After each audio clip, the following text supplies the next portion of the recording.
maybe even to see if the balls are inflated properly. But maybe Pirate fans are watching to see who will be the one. Who will be the one to get the first big hit, the game-winning hit, the hit that will break the shackles of a slump that is squeezing the enjoyment out of the merry month of May.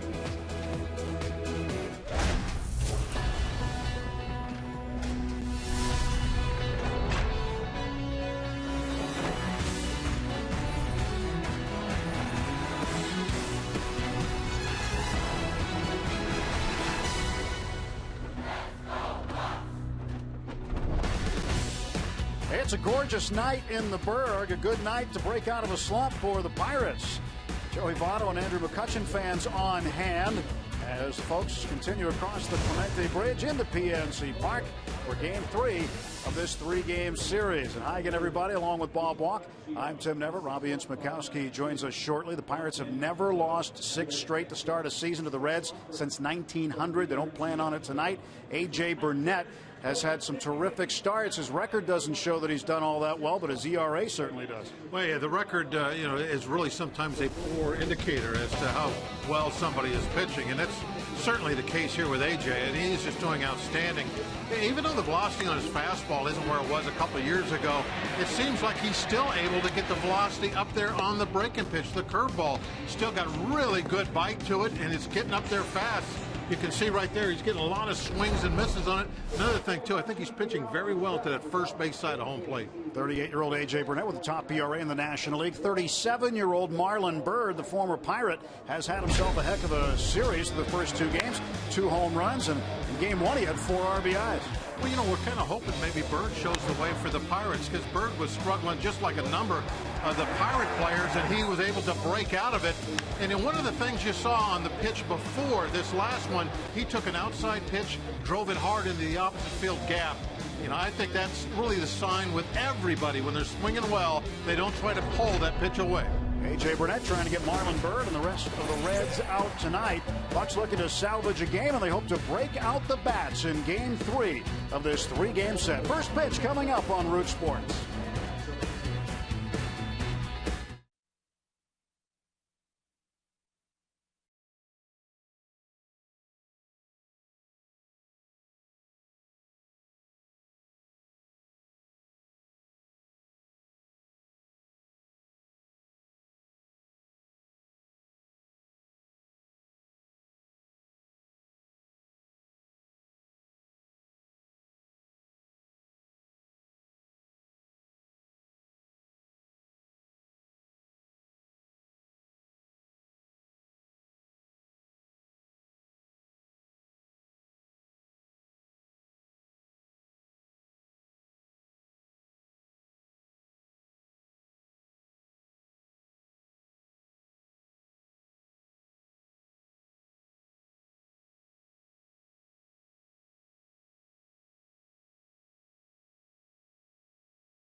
is brought to you by Toyota.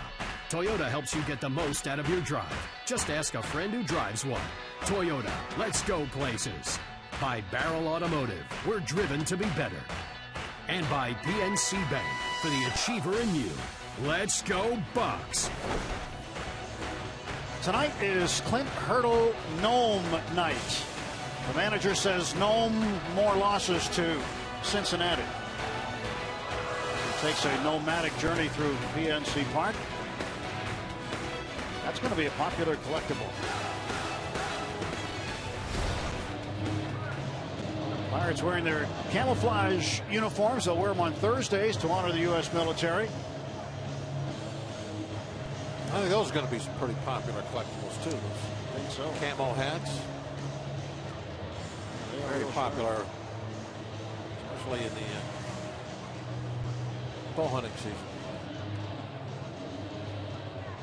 Rivers Casino tips to win tonight. What do the Pirates have to do to win, Bob?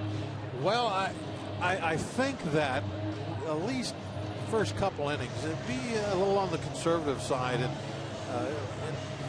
you know, not just take everything, but DeSclafani last time out, he walked 5 guys in 5 innings, and he'd only walked 6 the entire month of April.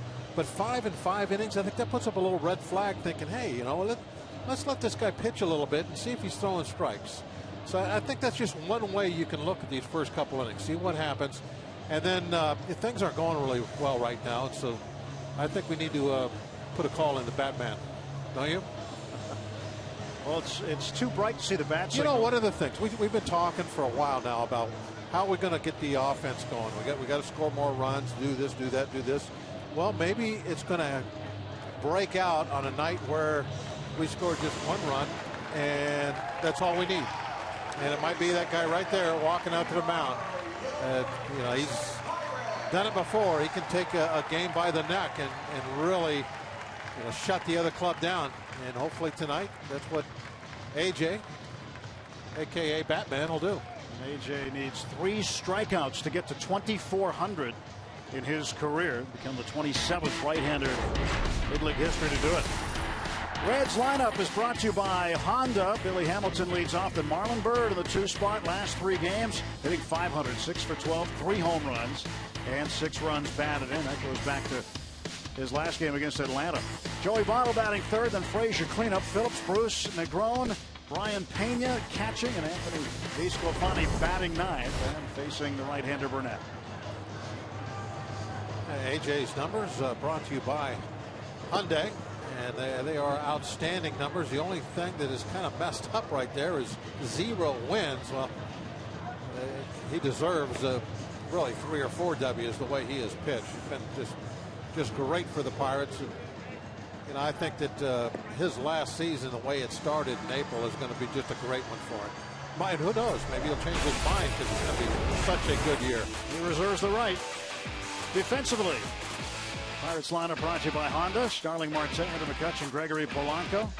Infield, a familiar look. Chris Stewart behind the plate tonight doing the catching. Starling Marte taking a moment for some fans. I mean, we're right close to game time, and Starling, a lot of young fans over there signing some autographs. The first pitch coming up any moment. All right, go play left field. Come on, that's not that. Gotta go. Come on. AJ's looking for a sign. Chris Stewart gets the nod behind the plate, catching AJ Burnett. And we're just about set for the first pitch of the ball game as Burnett will face the fleet-footed center fielder Billy Hamilton, the switch hitter batting left-handed. He will take strike 1. Beg your pardon. Good pitch to start it off.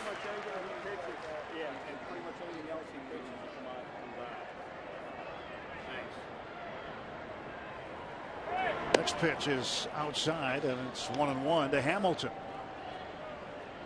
Angel Hernandez behind the plate, calling the balls and strikes tonight. Scott Berry's at first, Ted Barrett, the crew chief, at second. Chris Conroy is at third. 2-1 now to Hamilton. Conroy was behind the plate last night. There's Joey Votto. Apparently, after the game, Votto had a chance to chat with the umpires. They got things squared away and everybody's all good. Ground ball right side. Walker there. AJ's got to cover the throw, and he got there in time.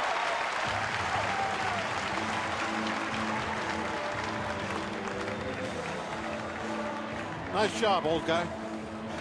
How about that? 38-year-old legs getting over there. Fastest guy in the league bearing down on you. And moved over there in plenty of time. It really wasn't all that close. They got beat by a good half step. Nice job by Walker.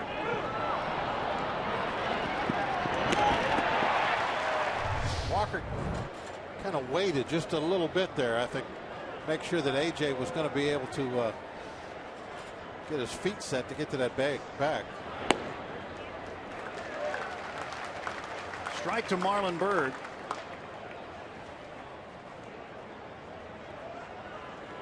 .207 this year. In fact, Byrd came into this series hitting 181. I'll give you an idea of how he has hit throughout this series. But A.J. Burnett has had the upper hand against Marlon Byrd in his career. 4 for 19 is Byrd, hitting .211 against A.J. He's ahead of him 0-2.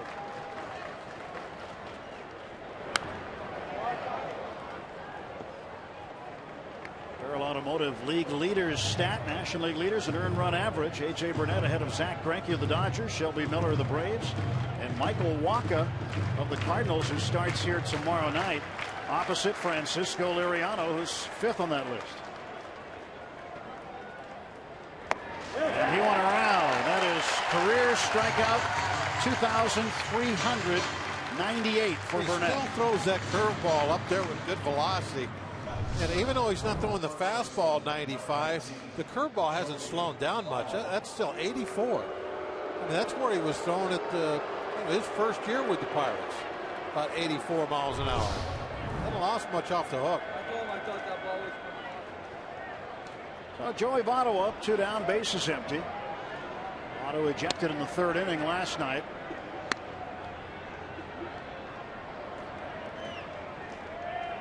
The pitch. Inside for ball 1.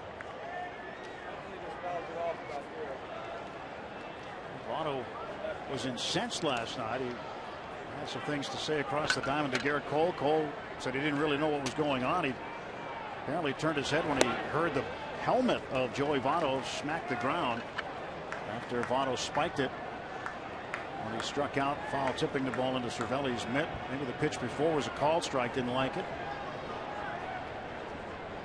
And the 2-0. And a ground ball to the right side. Pedro's got it. He'll handle it himself. And a 1-2-3, top of the 1st inning for A.J. Burnett. An 11-pitch inning for the veteran right-hander. Pirates coming to the plate when we come back.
To the bottom of the first inning. Let's check the Pirates Toyota starting lineup. Gregory Polanco will lead off. Neil Walker batting in the 2 spot for the second night in a row. Andrew McCutchen, Starling Marte, Pedro Alvarez, Josh Harrison, Jordy Mercer back in tonight. Stewart behind the plate, batting 8th. AJ hits 9th against right-handed rookie Anthony DeSclafani. Take a look at Anthony's numbers. They're almost as impressive as AJ's. The one thing we talked about it, the 11 walks. That's not very many, but remember 5 of those came in his last start where you threw about 100 pitches in 5 innings. So I would like, at least the first time through the lineup, be a little patient and see if he's going to be in the strike zone. He's going to throw a ton of sliders. He has an excellent slider and he throws it a lot. 1 ball, 1 strike to Polanco. Polanco hitting .265 to start tonight. A home run, 7 knocked in.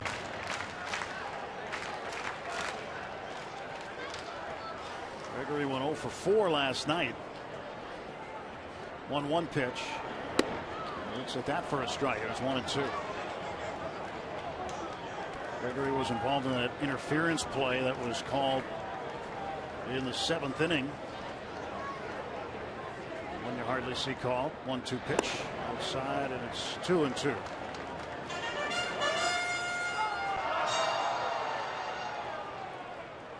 2-2 to Polanco. Nobody on, nobody out. First at bat for the Pirates tonight. And Polanco to right field. That ball is going to go down into the corner. He's around first and heading to second base with a leadoff double. That's the 9th double of the year for Polanco. He leads the club in 2 base hits. We've been working him on outside, came in. Look at 94 on the black inside. Polanco able to turn on it. When you look at the way they were pitching, they did a pretty good job, but Polanco was just a little bit better. Man in scoring position, nobody out. Walker up.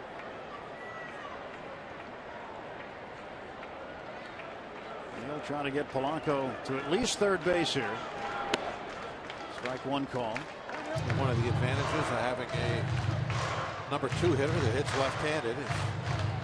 Now he can get out there and just try to hook something. Even if he pulls something away from him and puts it on the ground, if it doesn't sneak through the infield, it'll still be a productive out.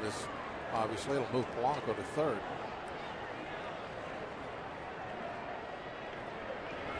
And Walker a base hit. And Polanco will come around. The throw from Hamilton is on the way. It's offline. Pirates lead 1-0.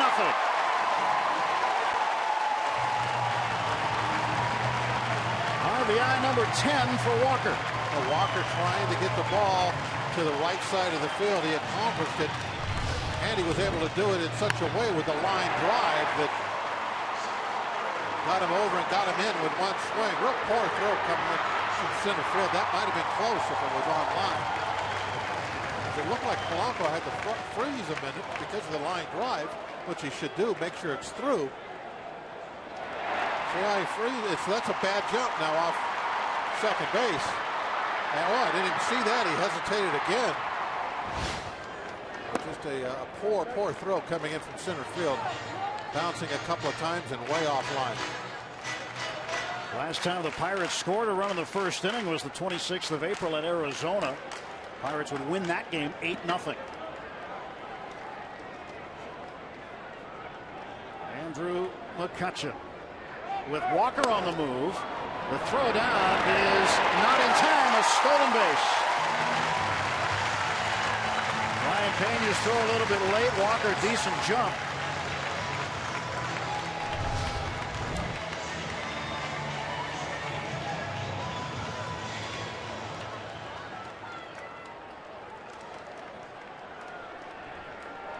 Snuck that left hand in there yep. first. I was trying to get a second look at it. Just got that left hand in before the tag came down. Got it. McCutchen fouls this one off. Count is 2-1 on Andrew. See it again. Wasn't in there. He'll get credit for his second stolen base. Oh, well, in that replay we just saw, he was out. I wonder why they didn't challenge that. Might not have seen that angle. Who knows? Oh, they must not have, or something. That definitely. Here it is again. Watch the tag on the back. There it is. Oh, he's out. Yeah, it was close, but he was out. Yeah, I agree. After seeing that angle, for sure. Well, still nobody out. 3-1 pitch. All four. The Pirates now have had 3 base runners. First 3 men have been on, and nobody out.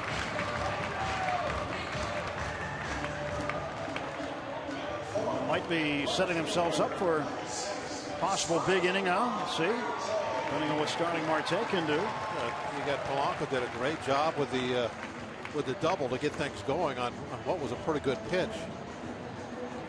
And then you got a little bit of a break, a really bad throw in from center field. Maybe a little break there on the steal, but awfully close. And now you get the base on balls that I was talking about earlier. And there's a little bit of momentum going in an inning. We haven't had this in a while. No.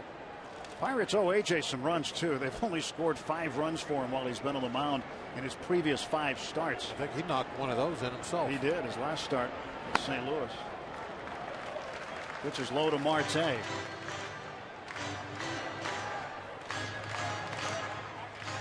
.253 leads the club in homers and runs batted in.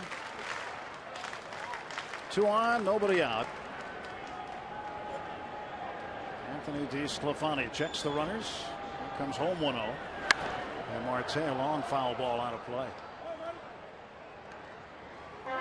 Worst run support in the National League. Just under 1.5 runs total per game.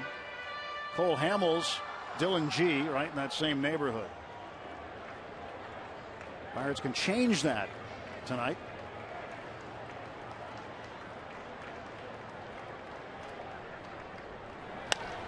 This one's well struck to left center field. Marlon Byrd on the run. So is Hamilton. And Byrd will make the catch.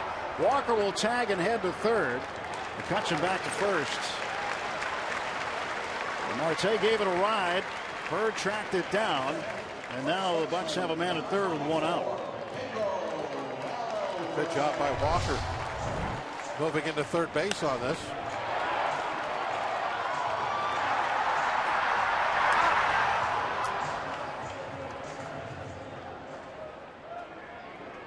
Allegheny Health Network Super Mall brings us out to the outfield. Productive out.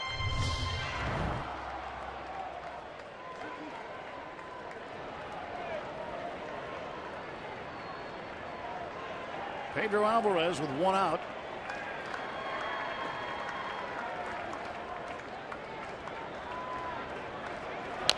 Little chopper to the right side. Walker coming to the plate. He's going to get himself in a rundown now, as Pena will chase him back to third. Walker going on contact, and Joey Votto with an easy play to Brian Pena. And Walker is out, and now 2 men out, runners at first and second.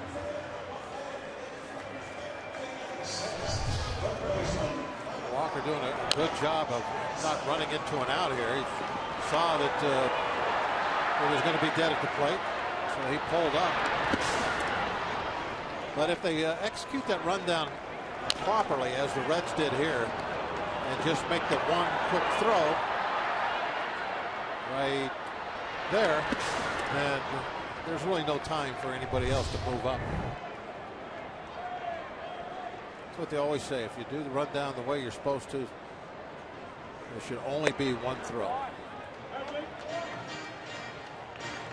Jay trying to break out of a slump. He is 0 for his last 14. Average down to 180. And Jay looking to get hot again. Touching at second base. Alvarez at first. Pirates a run in, leading 1-0, bottom of the first. Neil Walker with an RBI base hit, scoring Gregory Polanco after Polanco's leadoff double.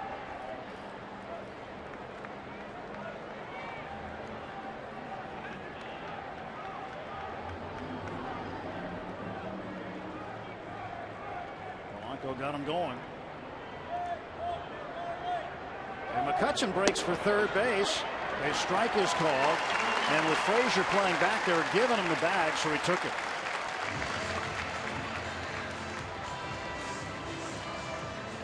Well, with 2 outs, it's not really that big of a deal to get the third base. But the reason you run in this situation is you're trying to get the trail runner to get into scoring position, but Pedro didn't go, so he didn't really get a whole lot. The double steal in that scenario is good if you can bring the trail runner with you. Get 2 guys in scoring position. This one down the right field line, and that is just foul. That would have perhaps brought them both home. A long strike for Harrison.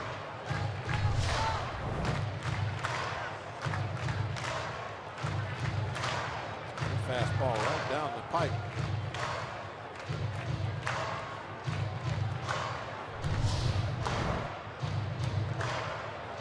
Down by the groundskeeper's office.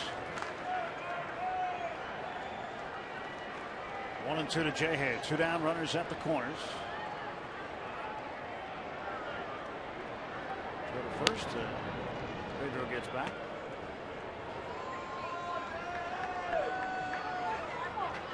With his first steal of the season, comes on the 7th of May.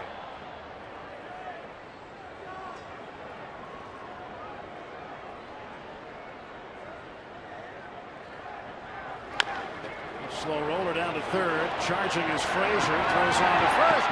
And did he hold it? Yes, he did, says first base umpire Scott Berry. Somehow Joey Votto got his spike on the bag. Pirates get a run on 2 hits. And they leave a pair. At the end of an inning, it's the Pirates 1 and the Reds nothing.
Down of the night, A.J. Burnett's climb up the all-time career strikeout list. He's got one tonight, past Kevin Brown, up to 41st on the all-time list. He can catch Dennis Eckersley tonight, and he's got El Tiante, Louis Tiant, in his sights. 39th all-time. That's our lows never stop improving. Stat of the night. Yeah, really, from now on, he's passing people. They're all big names. He's up there with the elite of baseball now. Todd Frazier leads off for Cincinnati. Takes a strike. Well, Pirates did get a run. They were set up for more, but it didn't happen. They're out in front 1-0. Another strike. AJ. Well, AJ, there's your run. Yep, go ahead. Go out and win now. Pirates hope to get more runs than just the one. It's right on the inside corner. Todd Frazier didn't like it much. He is behind Burnett, 0-2.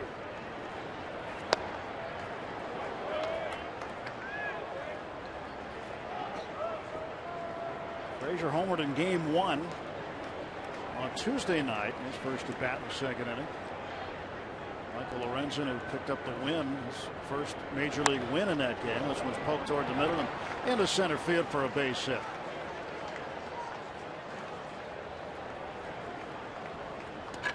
Frazier, one of the better one-handed hitters you're going to find. I'll tell you what, I mean, he hit that ball actually pretty well through the middle. It was firm, right back over the rubber for a one-handed reaching type swing. Not bad at all. And you know, that ball he hit off the padding last night was not quite as bad as that swing as far as reaching in one-handed, but definitely didn't get much of it. They just carried all the way out to the ketchup bottle. Remember 2 seasons ago in a game against the Rockies at Cincinnati, he hit a one-handed home run. Pulled it. Nobody out. Phillips up. Ball 1.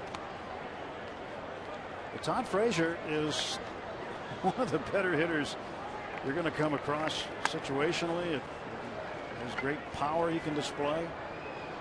He does a lot of damage in a lot of different ways.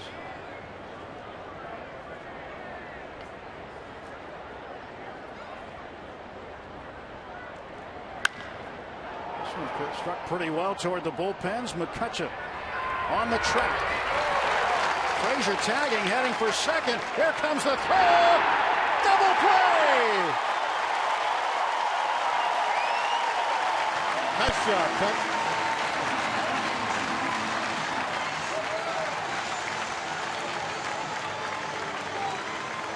Frazier reacted a little bit late on that as far as getting back to tag.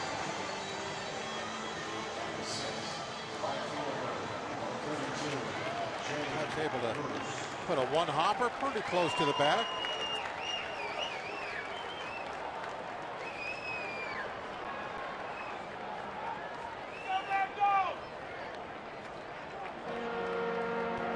Nice tag by Walker. Got it right in there on his shin. AJ liked it. Right fielder Jay Bruce now the batter. McCutcheon with Frazier testing him. Throwing him out. Outfield assist for Kutch. And Bruce, a ground ball to the shifted infield. Jordy Mercer at short. Goes to Pedro, and there's a quick inning. No runs, a hit, that's it. At the bottom of the second inning, Pirates 1, Reds nothing.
Baseball, McCutcheon shares his insights on a Little League hot topic. Mark Melanson finds a new way to transport players through PNC Park's tunnel. And there's much more. It's on Inside Pirates Baseball, presented by Allegheny Health Network, tonight after postgame on Root Sports. That's how Bob gets from his car to the booth. 1-0 Pirates, bottom of the second inning. Jordy Mercer leads off. And during the break, Andrew McCutchen with his bow and arrow, his second outfield assist this year. He's already doubled what he had last year. You realize he had only one last year? I had no idea. Yeah. So he's got 2 already. 1-1 pitch, and Mercer shoots this one foul. Todd Frazier trying to tag up on that deep fly ball. The other one was somebody trying to stretch a single to a double, right? Yes. The one he got earlier this year? Yes. Mercer hits this one well to center field. Hamilton going back. Hamilton on the track and makes the catch.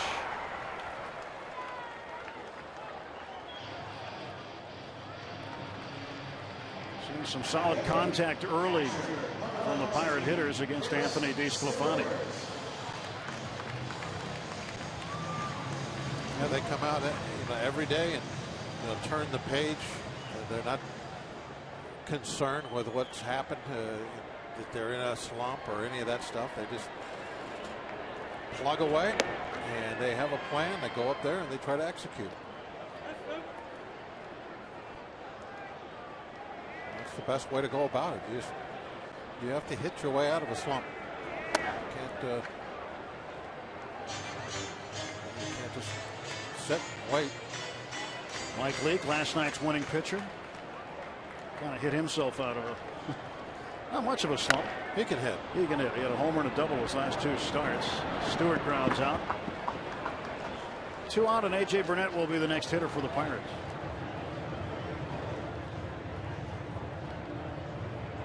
But Clint Hurdle has a saying. He's one of the most positive guys you're going to talk to when it comes to this sport. A sport that is based on minor success and major failure. And he'll always tell you about a guy who's slumping. He's just one at bat or one day closer to getting hot, and he believes it. The law of averages takes care of it. Yeah.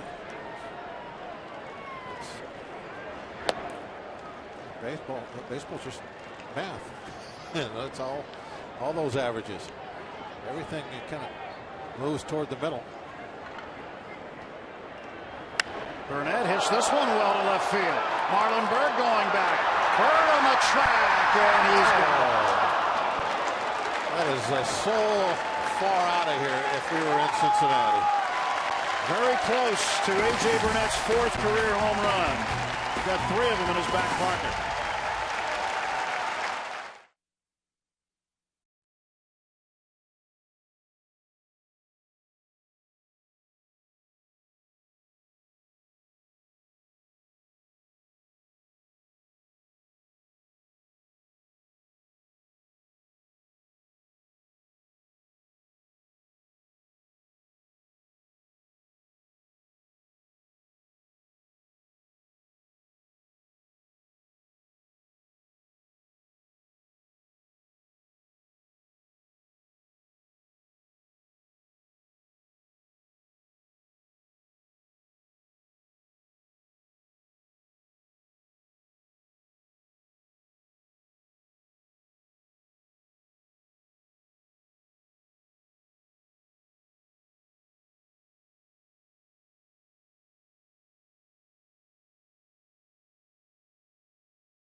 Brought to you by the Chevy Malibu and your Western PA Chevy dealers. And by Day Automotive. We're going to make your day. Let's go Bucks!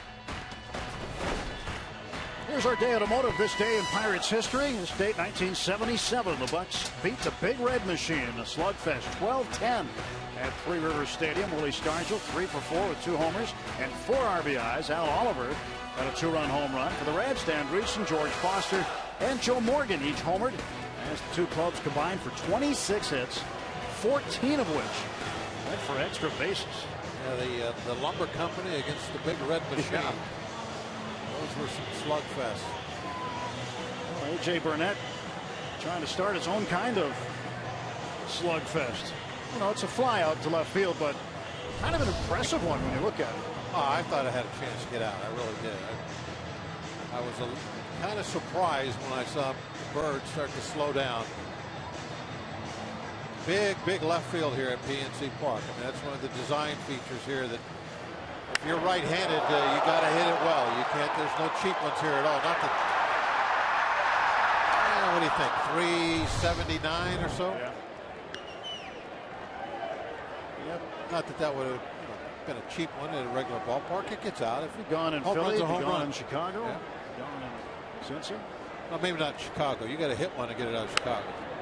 Depends which way the wind's blowing too. Oh yeah, of course.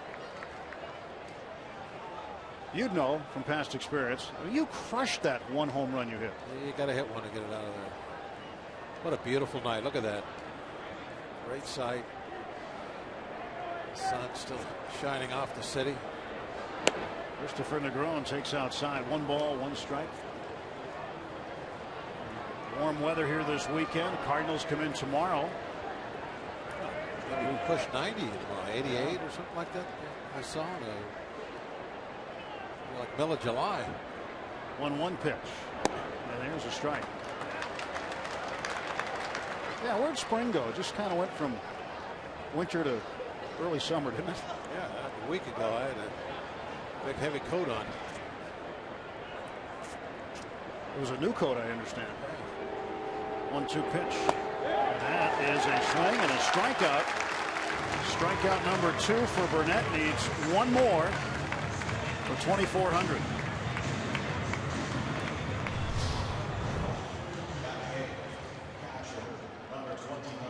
'83 to '84. That's that curveball. That'll get a lot of those check swings. We were here for AJ's 2,000th strikeout. Working on his next 400. 399 of those. How high can they go this season? That'll be interesting as the year goes on. How far up can he push that number? 1-0 to Pena. 2 balls, no strikes.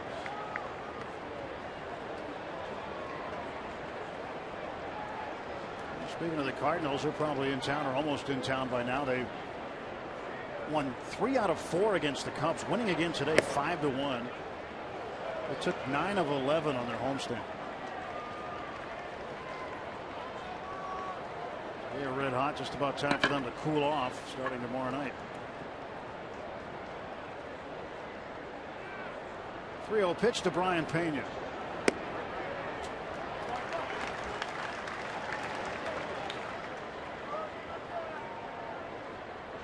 Sclafani, the pitcher, in the on-deck circle.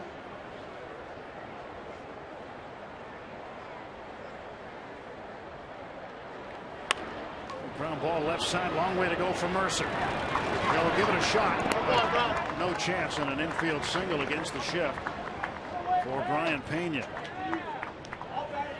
1 out and 1 on for Cincinnati. He definitely has been doing this purposely. Even on a 3-1 count, which kind of surprises you a little bit. He might take that opportunity to drive the ball, but he just pushes this ball off the other direction. Thinking, okay, if I hit a ground ball over there, I'm going to have a base hit, even if Mercer's able to get to it. He's still smiling about that. He got one last night. Same way. Yeah, same way. 1 out, DeSclafani, the batter. We're trying to move Pena to second base. That's strike 1.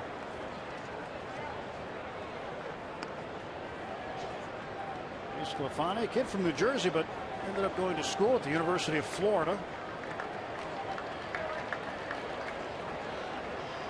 His first career start at PNC Park.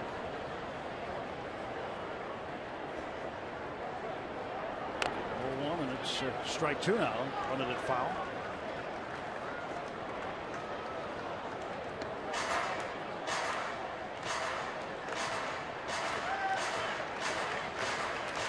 Nothing in 2 to DeSclafani. Pirates with a 1-0 lead. Reds batting in the top of the 3rd.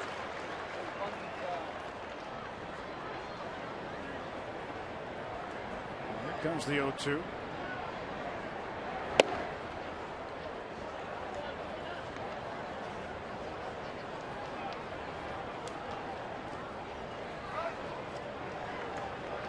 DeSclafani gets a pretty good opportunity with the Reds. They really like this guy a lot, and with the departures of Alfredo Simon and Matt Latos, I'd love to spot for him to compete for. And strikeout number 2,400 for A.J. Burnett comes on a 3rd foul ball attempting a bunt by the pitcher, DeSclafani. A.J. is now one of 27 right-handers all time with at least 2,400 strikeouts. Many more to come.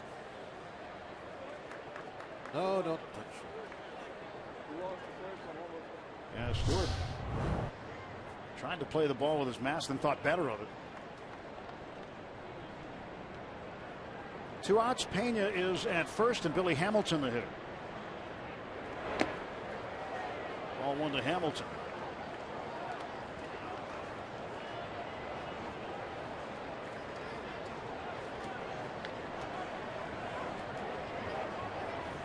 .41 pitchers total have 2,400 strikeouts now. 27 of them right-handed.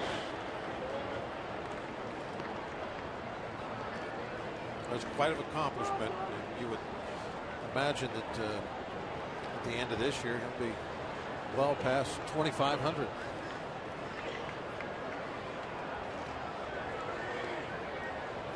And I mean, the way he's pitching, if he's healthy and feeling good at the end of the season, maybe see him change his mind. Could be. Walker throws on at first. I mean, he's as good as it gets right now. A.J. Burnett, 2,400 career strikeouts.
On Mother's Day, all moms in attendance take home a reusable tote bag courtesy of MLB Network. Make sure to stop by the #1 Cochran Family Fun Zone before the game Afterwards, kids and moms get to run the bases, courtesy of the original Pizza Law. For tickets, pirates.com.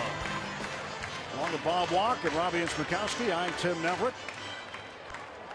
Buccos with a 1-0 lead heading to the plate in the bottom of the third inning. Top of the order is up. Sclafani's pitch to Polanco shows bunt, takes a ball. Gregory 1 for 1 with a double and a run score. Infield playing the pull, trying to take away that middle with the shortstop. 2 balls, no strikes. 272. His average pretty good. A nice job setting the table in the bottom of the first inning. And he's 1 pitch away from setting the table again here. 3 balls and no strikes. And that is what the hitters will see above the batter's eye with the sun reflecting off the building. This time of year is something they have to deal with. Pitcher's ballpark. All 4. Second walk issued by DeSclafani. His last outing against Atlanta, he issued a career high 5 walks and a 4-3 Reds loss. The last thing he wanted to do in this inning is to start it off by walking a fast guy. Pirates have already stole 2 bases tonight.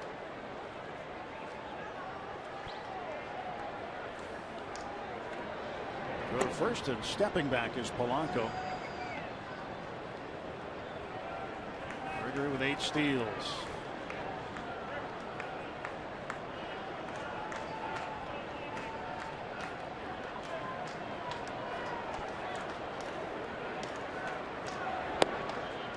Strike to Walker, 0-1. Neal with his 10th RBI last time up. They sit up the middle. He's hit safely in 15 of his last 18 games. Walker had a nice streak going for himself from mid-April to the end of it. Had a 10-game hitting streak this year, longest by any Pirate. We do a lot of talking about the Pirate offense, but there are some hitters. You just pointed out Polanco and of course Walker. You know, Marte's got 7 home runs, 18 RBIs. There's some guys that have been hitting pretty decent right along. But just, I think, overshadowed, I think, the pitch out. Polanco going, and he is called out. Pirates are going to look at this one to see if they want to challenge. Clint Hurdle making his way slowly to the dugout steps. Yeah, you have to look at every single play nowadays, I think, because you never know about a tag. It's hard to tell. And this tag looked like it was up a little high. It was up by the shoulder, so maybe he got his foot in there. This will show it. This is a great shot for us on these plays. He was out by just that much. A smidgen. First time Polanco has been thrown out. Pirates will not challenge. But a very high tag made it very close. That's why they had to check it. 1 out, base is empty. 1-1 to Walker. 2 balls and a strike to Neal. Defense now with 3 infielders on the right side for Walker.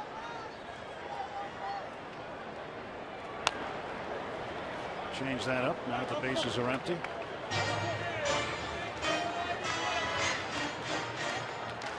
He's going to steal a lot of them. He'll get thrown out occasionally. But the Reds had guessed right there and called the pitch out. 3-2 to Walker.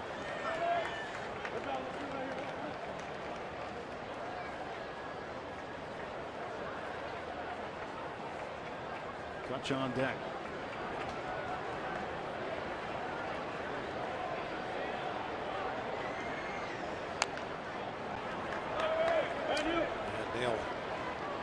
Doing him a favor there. Changed the fastball downstairs out of the strike zone.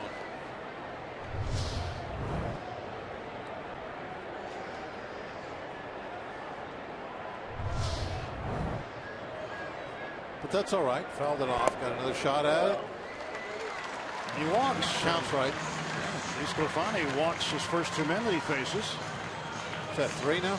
That's 3 in the game. He got McCutchen the free pass in the first inning. He's on pace for 5 and 5.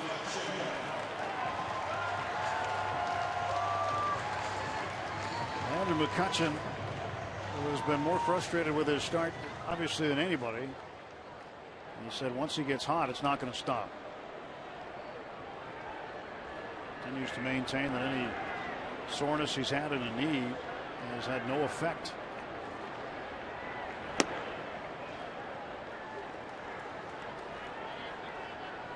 1-0 to Kutch.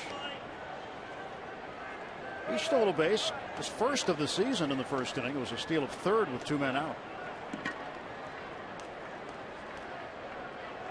DeSclafani out of the stretch with Walker off of first, the 1-0. And a ground ball to short. Charging is Negron. He'll flip to Phillips for 1. And that's all they'll get, a fielder's choice for McCutchen. This is what Phillips did with the ball after he caught it. I saw him leap over Walker. Yeah, but then he put on a nice little show. Watch this. Just a little squirt of mustard on that hot dog. He could be a little on the flashy side. I like that. I like this one here. That's pretty good there. And you got the sunflower seeds pit right at the end to put the exclamation point on it. He can pick it though. He can. He's a Gold Glover. Marte takes ball 1. Marte had a fly ball deep to left field. Whose was deeper, Marte's or Burnett's? Oh, AJ's for sure. Yeah, AJ got to the track. Marte's was well short of that.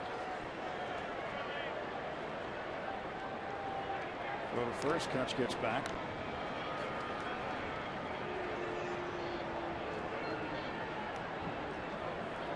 It's a 1-0 lead playing in the 3rd inning. And the sun getting a little brighter off the building. Oh, shiny. Fouled a long way out of play. You need to paint those buildings green. Huh? I mean, don't they realize they're a batter's eye? Yeah. Every building should be painted green. Is that what you're suggesting? Or like the bridge too? Big green awnings you could pull down over them. Until it gets dark.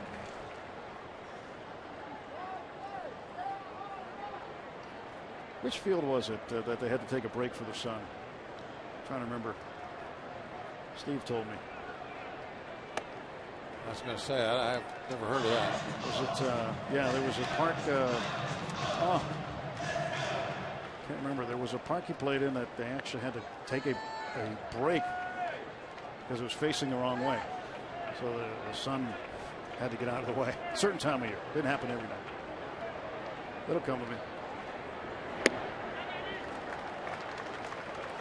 Or somebody will tweet it. Whichever comes first.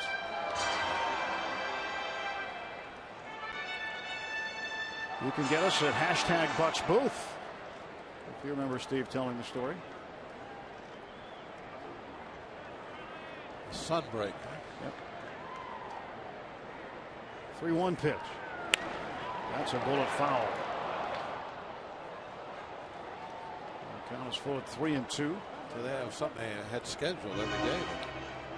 Well, just, you know, might have changed by a minute or so every day, depending on when the sun is at its worst for the players. How happy is that youngster there with that ball? He'll be very satisfied going home with the car tonight. McCutchen will go. Here's the payoff. And that is ball 4. 3 walks in the inning, 4 in the game for DeSclafani. He has thrown 13 balls and 6 strikes this half inning. He's probably wondering about that last one, though. I expected the right hand to go up, and this is why. That's a pretty good pitch. Jeff Pico, the pitching coach for Cincinnati.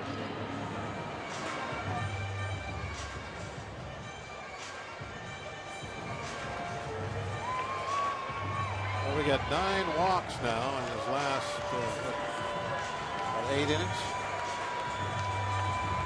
Yep.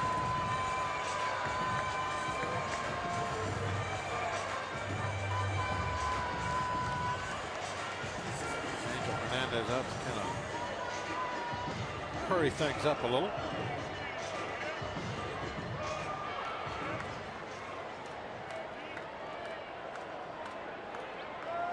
Marte at first base, McCutchen at second, and Pedro.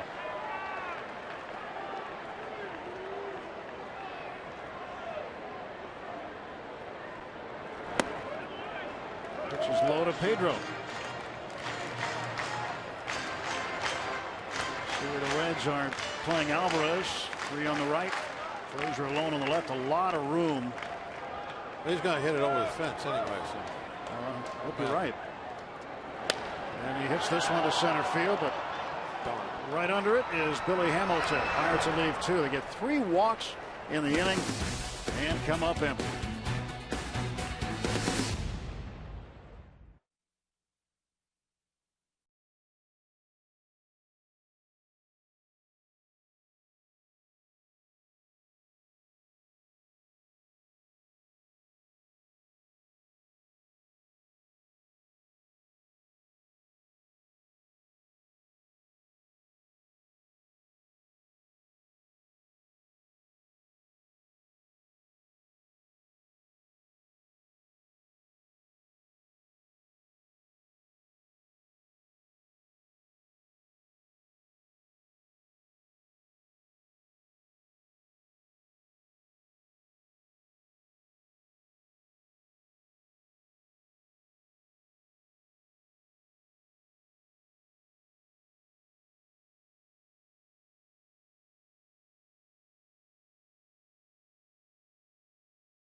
The 4th inning is here between the Buccos and the Reds at PNC Park. I'm Robbie and Smikowski. Last year it debuted on taps.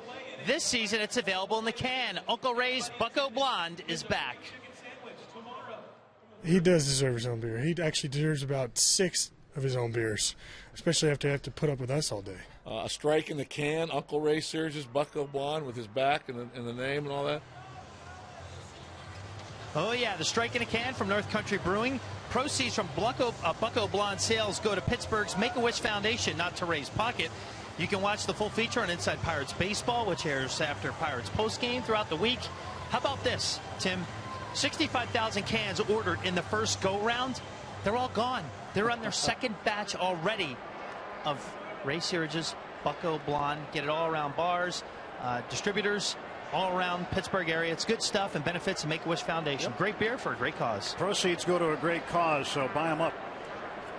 And who are those 2 guys standing next to Ray in the can, on the can, Robbie? That's what we want to see. Who those 2 characters were. But, I was wondering that same thing. I'm not sure who they were, but there were so many times where I couldn't throw strikes. I would have loved to have had some of that beer. Might have helped.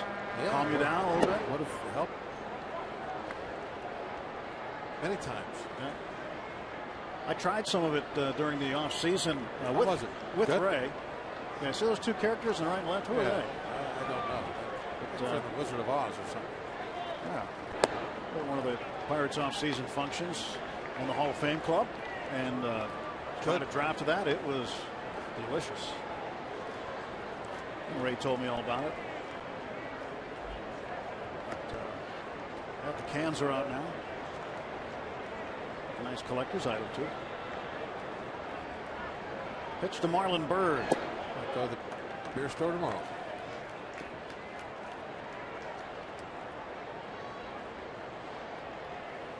I wonder why Ray hadn't sent me up to the booth yet. That's question. don't think we're allowed to throw strikes at him.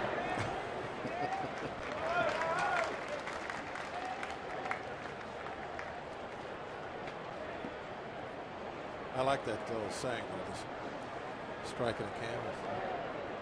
It's pretty cool. Because that really is Ray's, I think, calling when it comes to turning around these pitchers. He gets them all throwing strikes, gets them in that strike zone. That's a big deal. You look at a lot of the guys that have come here and kind of rejuvenated, and you look at their stats. It's one of the things that I think always just stands right out. Is it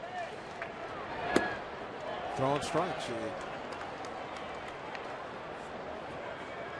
And AJ with the walk on cue.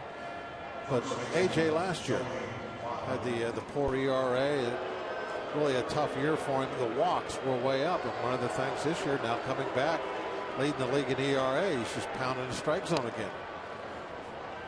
And that's not uncommon at all. That's a story that keeps repeating itself for just about everybody. And Ray is the reason why, or a big part of it. And that cane. Of course, the can. Yeah. Pitch to Joey Votto. Ground ball to Walker. Flips to Harrison. Double play. Second double play the Pirates have pulled off tonight. Yeah, they're both of them are a little odd when you look at the scorebook. We got what, 8-4 and a 4-5-3. Chick-fil-A double play. Pirates have now had at least one double play in 7 straight games. 4-5-3.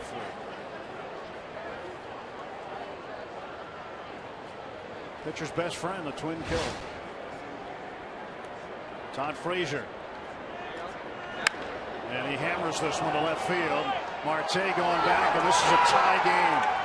Todd Frazier with his 10th home run of the season. And he is the National League leader in home runs. 1-1. His bat can change a game with one swing. You know, one of the things that we've seen from Frazier, which to me is kind of remarkable, is that he gets his hits on those balls away from him with the one-handed swings. But then when he does see something inside, as this one is up and in, he turns on him and hits him hard. You would think if he's going to cover the outside part of the plate that you could get one by him up and in occasionally. Remember Cole threw one up there? Yes. And with 96, 97, he was able to turn on that. So it's like Caminero. He threw him up and in, and he turned on one, hit a real hard foul. He is quick on that inside corner. And I think that was a mistake, too. Watching the replay, it looked like Stewart was set up outside. There's a line drive to center field on the base hit. Brandon Phillips, a follow-up single. And with 2 outs, the Reds have a possible go-ahead run on base. They have 4 hits off of Burnett tonight. The batter will be Jay Bruce to face AJ.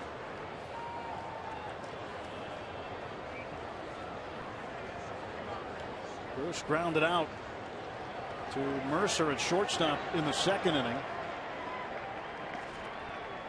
Bruce is 3 for 30 against AJ Burnett, batting 100 against him. And there goes Phillips. Stewart's throw down is, it was there in time. Jay Hay couldn't catch it. The throw was good. That'll be recorded as a stolen base for Brandon Phillips. And that did look like a perfect throw by Stewart. It was right on the money. Phillips is going to be out by a mile.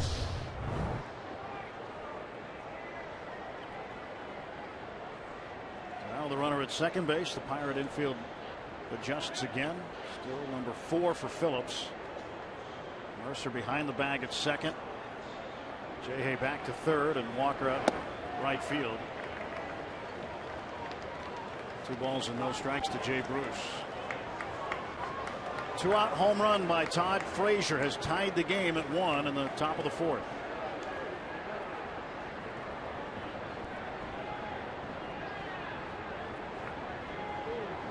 Well, it's 3-0. So Phillips trying to distract Burnett. Burnett looked back, and Phillips pretended like he was going to take off.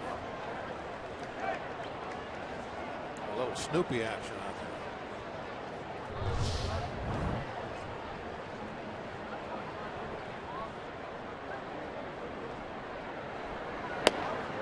And Bruce's walk, second walk of the inning.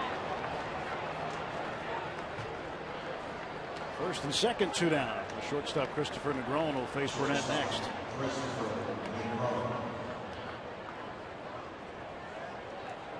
Ray making a note. Ray's got those older pens. Remember, those pens have been around for years. Ray, the different colors on. He keeps that chart over there. He charts every single pitch. Uses different colors from that one pen for different things. I understand he's got a bunch of those in reserve in case any breakdown.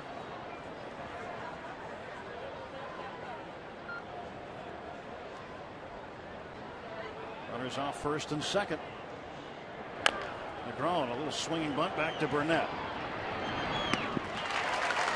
One run on the home run, 2 hits and 2 left. It's a 1-1 ball game after 3.5 innings.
Earlier, he visited the Boys and Girls Club of Stoke-Ken Rocks, where an entertainment room was dedicated to Josh Harrison through his Dream Builders and the Blessings in a Backpack Foundation. It's an entertainment room for kids at the Boys and Girls Club, complete with computers and iPads. And he also did some baseball instruction with some of the younger kids there. A real nice day for Jay Hay. And I quote him when I asked him about the experience today. He said, "We've been given every chance to succeed, so why not give these kids a chance to succeed?" So a good deed by Jay Hay, and a very good morning at the Boys and Girls Club of Stoke-Ken Rocks. Thanks to that guy. It's always great. Players get out and meet with kids.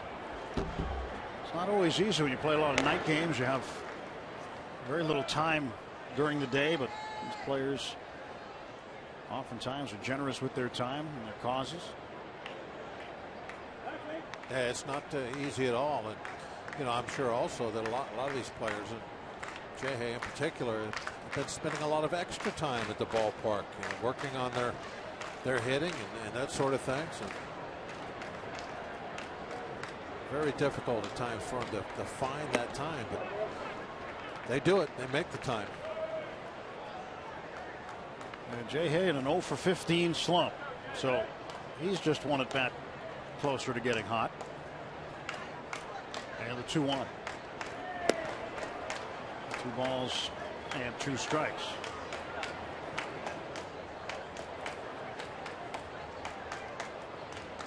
DeSclafani's pitch. Stays 2-2.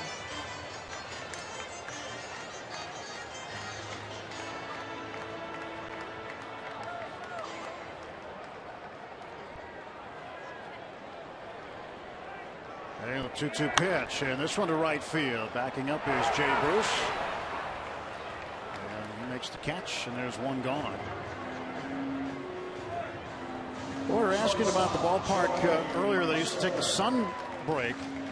And John's right. Jerry Park in Montreal was the one. And Steve confirmed that during the last break. Said in the 3rd inning, they used to have to sit down for a little bit because the sun was directly over the shortstop. And right in the batter's eyes. Yeah, that definitely wasn't set up the way it was supposed to then if the batter was looking into the sun. No. Nope. 0-1 to Mercer. And Jordy hits one into center field. That one is going to be down for a base hit. Jordy's 1 for 2. Myers with a base runner. Go ahead runs on.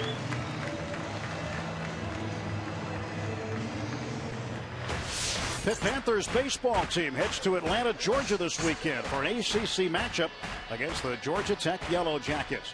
Don't miss First Pitch live right here Saturday at 1 o'clock on Root Sports. ACC baseball, Pitt and Georgia Tech Saturday at 1. Chris Stewart looking for a hit. He bounced out back to DeSclafani in the 2nd inning.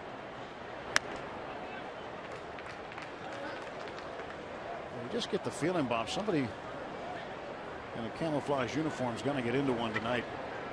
Been a lot of long outs, a lot of hard hit baseballs.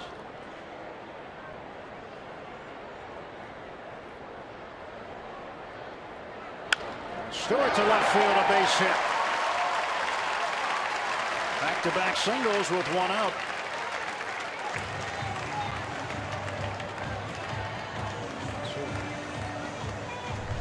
Men on 1st and 2nd. Good pitch to turn on, and you know that's really something that we've been talking about. I think a lot, especially with Kutch, about when you try to pull, when not to pull. Well, there's the example of when you want to spin on one. When they throw the ball inside, that's when you try to jerk that ball to left field, hit it as hard as you can. We saw Polanco do that in the very first inning when he hit the leadoff double. He got a fastball inside, turned on it, pulled it down the corner for extra bases. It's all about hitting the ball where it's pitched, taking what the pitcher's giving you. Burnett puts the bunt down. DeSclafani looks at third. He'll go to first. Phillips covering. A successful sacrifice bunt. 2nd sacrifice this year for Burnett. And with 2 outs, the Pirates have 2 men in scoring position. Top of the order up. Well, DeSclafani was thinking about going to 2nd maybe with that throw.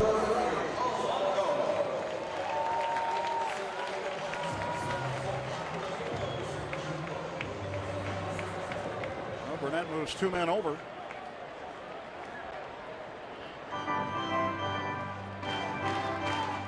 And here is Polanco, who has reached base safely twice, a double and a run scored in the 1st inning, walked in the 3rd and was caught stealing.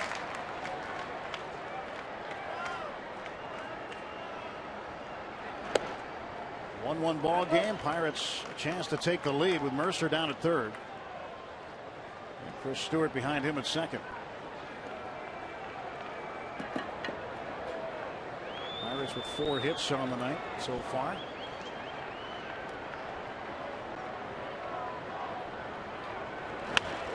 Polanco pops this one up, shallow center. Out goes the shortstop Negron. He'll make the catch, and the Bucks get 2 hits and leave 2 men on. On to the 5th. It's 1-1, Reds and Pirates.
Great shots from the first part of this game for the Allegheny Health Network Super Bowl, and music by Civil Twilight. They'll be at Stage AE on May 28th. 1 run apiece, 4 hits apiece on a beautiful night in Pittsburgh with Bob Walker and Robbie Ince-Mikowski. I'm Tim Neverett. Just gorgeous tonight. Game time temperature 83 degrees and counting. Got a little warmer.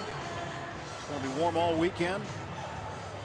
A.J. Burnett trying to mow down the Reds now. He'll start with the number 8 hitter, Brian Pena. DeSclafani, the pitcher, will bat second, and Billy Hamilton third. First pitch to Pena. Takes inside. Pena's no shift this time. No. I'm going to say they put J.Hay over in that hole where playing a normal defense against him. Beat the shift last time. 2 balls and no strikes. Burnett walked 2 last inning. Reds got their lone run on a Todd Frazier home run. First National Leaguer to get to 10 homers. Ground ball to first. A.J. covering.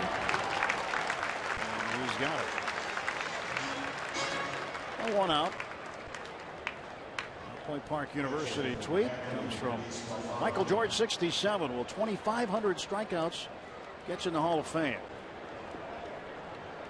It'll get you votes, but it's not like an automatic thing like, say, 3,000 base hits or something like that. But it will definitely get him 3,000 looked at. But he's not going to get there. But I mean, it's quite an accomplishment. And, you know, who knows what he's going to end up with. If he continues to pitch anything close to like he's doing it right now, will he stop? I don't know. Why not go a couple more years as long as you're dominating? But it's not about the money for him. You know, he took less money to come back here and play for the Pirates this year. It's just about him being comfortable and pitching where he wanted to pitch and what he wants to be his last season. And he loves it here. I think last year he had some regrets that he ever left. He's back where he's comfortable and throwing some of his best baseball that he's ever done. I mean, I'm sure he's probably had at least as dominant games as what he's had up to this point with that great fastball that he used to have when he was in the upper 90s. But he really has to be getting a lot of satisfaction out of the way he is getting outs now, really pitching and thinking, making the right pitches, moving the ball inside and out, spotting curveballs.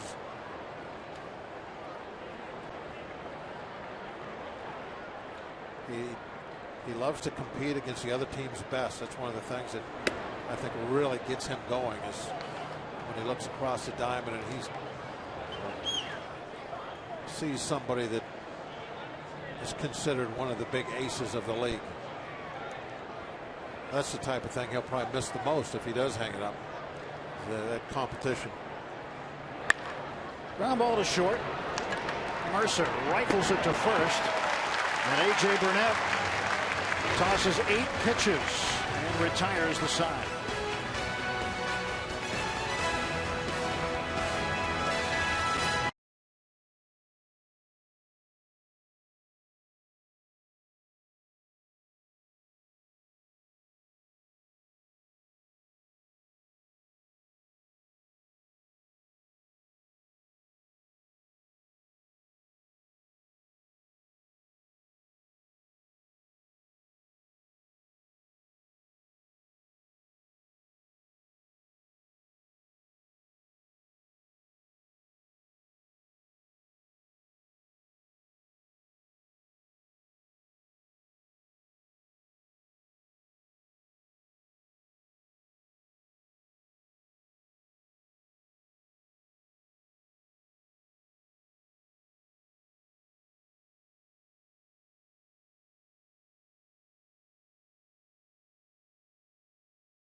Pirates and Cardinals Saturday, 7:05 after the game. An explosive Zambelli fireworks show presented by Coca-Cola and Cedar Point. Plus, every fan's a winner on an Eaton Park Scratch and Win Saturday.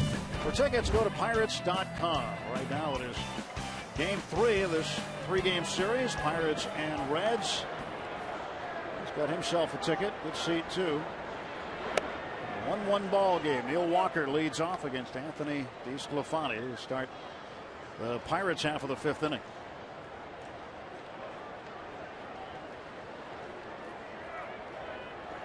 Walker takes a little bit low. 2 balls and no strikes. Walker with the only RBI for the Pirates tonight. Base hit after Polanco's leadoff double in the 1st inning.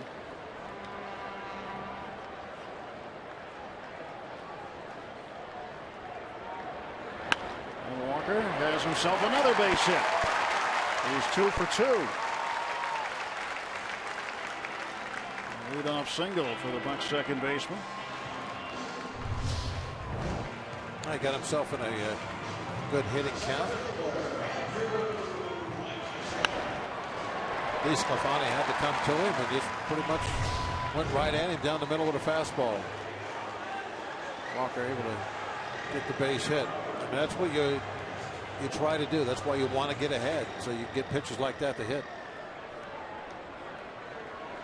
Andrew McCutchen is 0 for 1 with a walk.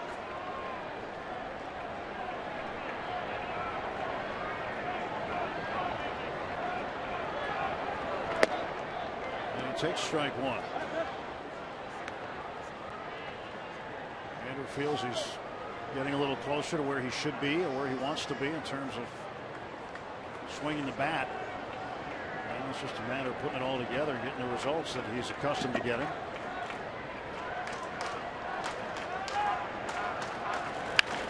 Ball, that is off the glove of Frazier down the line. Walker around second. He's heading for third. Walker's going to be held there, and McCutchen in with a double.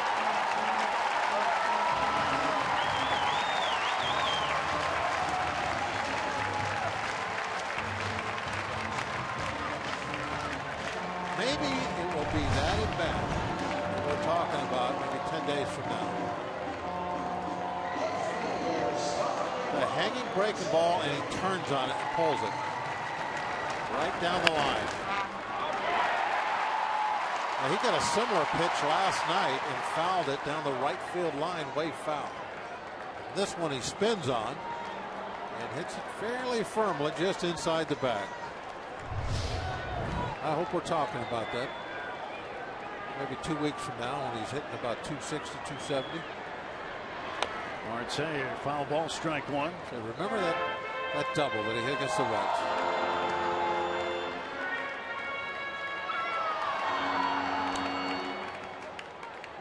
Double number 3 for McCutchen on the season. Now the Buccos set up shop, second and third, nobody out. 1-1 ball game. Marte a chance to untie it. He's got 2 bucks on the pond right now. And the 0-1 pitch.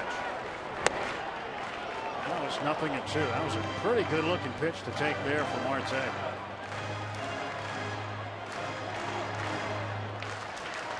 Yeah, he'd like to have that one back, or maybe get another one same spot. If it gets it 0-2, 1-2, it'll definitely be a mistake pitch. But you never know. Oh, he got it again. Walker's going to tag, and Neil Walker will score easily, and this game is untied as Marte drives in Walker with a sacrifice fly. McCutchen advancing to third. It is a 2-1 Pirate lead. Not a very good 0-2 pitch. It was on the outside part of the plate, but definitely elevated.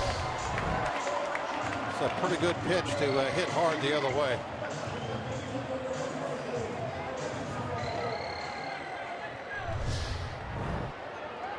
Moving 2 runners over, getting 1 in, 1 over. Now 1 out and a runner at third base for Pedro Alvarez, and the infield will be in. 3 infielders on the right side, all playing in. The massive hold to hit. Wow. And they're giving him the entire left side of the infield. Play a game of pepper and hit one over there. Wide open. Frazier playing basically behind McCutchen at third.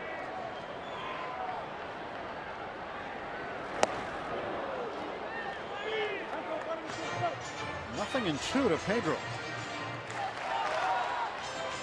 Alvarez is 0 for 2 tonight. A fielder's choice in the first inning, and then he flied to center field in the third.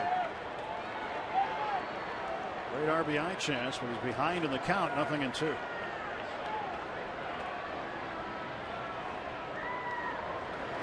And Pedro hammers it to center field and deep. Way back it goes, and this is off the wall. McCutchen will score, and into second base with an RBI double is Pedro Alvarez. It is 3-1.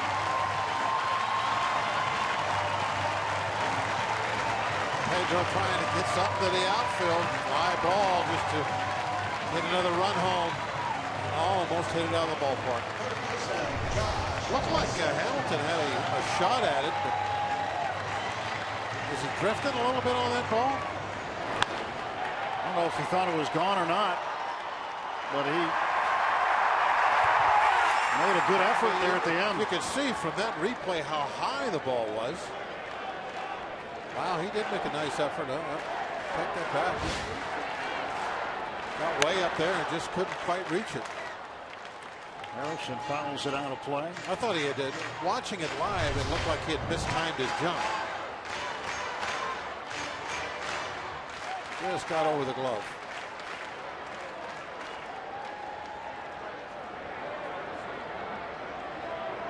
Fifth double, 13th RBI for Alvarez. 0-1 pitch. And that's a strike, 0-2. Now the last three two-strike pitches, Marte's resulted in a run, and Pedro's was an 0-2 pitch, and that resulted in a run.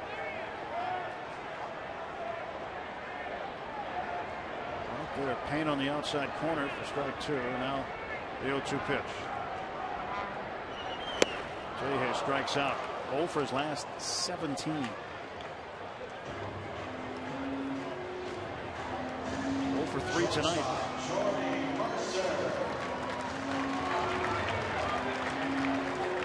Starting to get to him a little bit.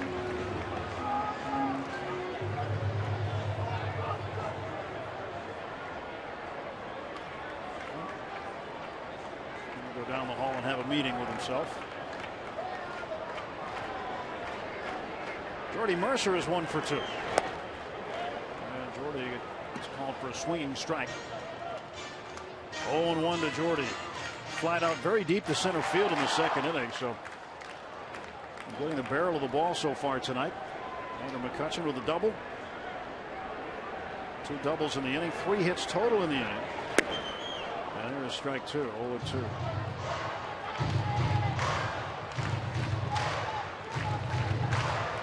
Three runs. Most runs the Pirates have put on the board since the 29th of April. And won 8-1.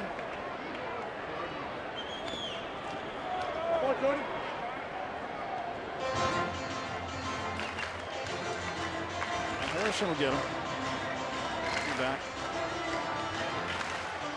That 8-1 win was against the Cubs. You know, one of the odd things about the record this year, in games where they've scored 3 runs or less, they've only had 1 win so far this year. And the reason I say it's odd is because of the great pitching that they've been able to get. That's a ground ball that deflects right to Negron. 1-6-3 on the putout. Pirates get a pair of runs on 3 hits. They lead 1 rather. It's 3-1.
State Farm game break, the Brewers and Dodgers. Dodgers trying to earn a split in the 4-game series. They did it thanks to Yasmani Grandal. What a day. A 3-run homer in the 8th, followed by another 3-run shot in the 9th.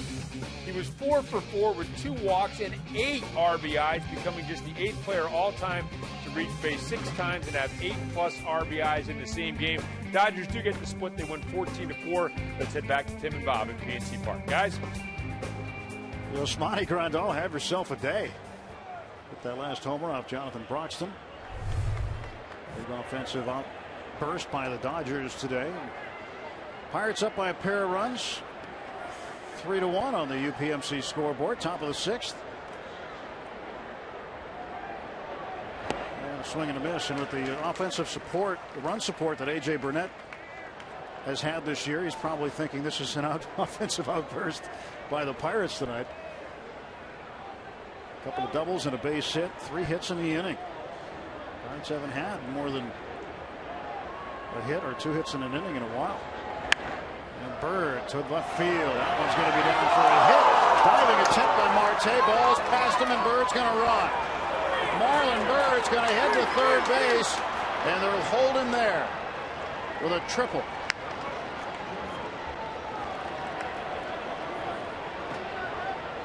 Now this is always a decision that an outfielder has to make when they think, can I catch it or not? And if you commit to making the catch, you know it's going to be a triple. And Marte has come up with a number of those great grabs, but you pay the price if you don't make the play, and it gets by you, goes to the wall, especially when you're going through the corner. So there's nobody there to help you. Joey Votto at the plate, pitch outside for a ball. You're diving in toward a gap, you might get some help by the other outfielder, but not when you're heading to the corner. Bird moving pretty good for his age. Fast age of 37, ground ball right side. That'll get the run in. Votto picks up an RBI. It's now 3-2.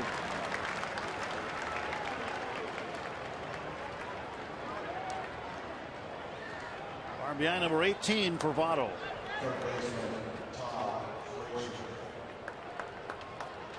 Well, base is empty and 1 out.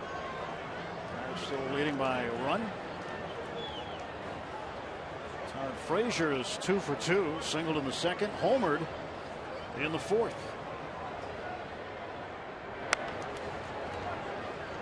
I think you got to stay away from him, huh? Go ahead and let him have that one-handed swing. It's hard to hit that one out. He's proven he can turn on that ball in.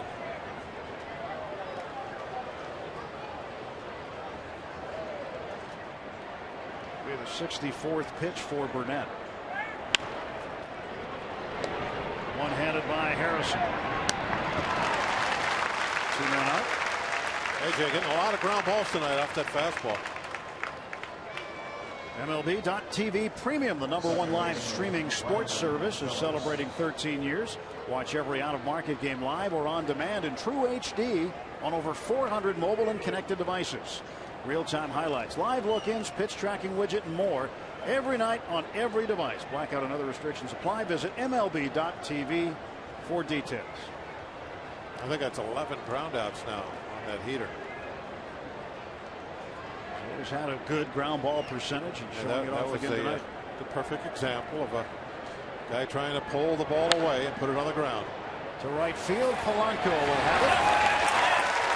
A 1 run, a triple by Marlon Bird. And after 5.5, it's a 3-2 Pirate lead.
to you by Allegheny Health Network.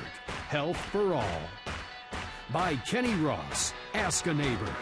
And by Levin Mattress, located in all Levin furniture showrooms and freestanding stores. Let's go Bucks! Tonight's Allegheny Health Network injury update. A couple of the Pirates pitching prospects left their starts with injuries last night. Nick Kingham left with the Indianapolis Indians. Discomfort in his right elbow. Altoona in Double-A saw Tyler Glasnow come out of the game with discomfort in an ankle, which he hurt sliding into second, running the bases in the second inning. So a couple of the Pirates' very good pitching prospects a little bumped up right now. Marlon Byrd a triple and a run scored. And J.J. Hoover, the new pitcher, as Anthony DeSclafani has left the ball game after 5 innings. Hoover will face Chris Stewart. DeSclafani out, Hoover in.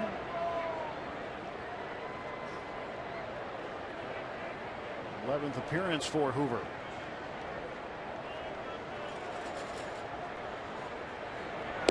It's outside, ball 1 to Stewart. DeSclafani 5 innings, 3 earned runs, walked 4, struck out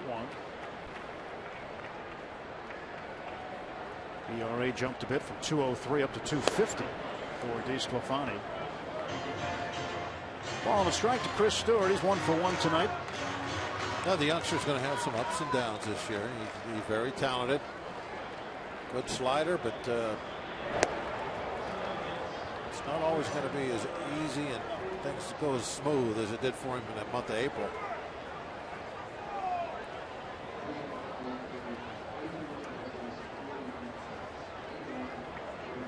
Hoover, born in Pittsburgh, now makes his home in Cincinnati. 27 years of age.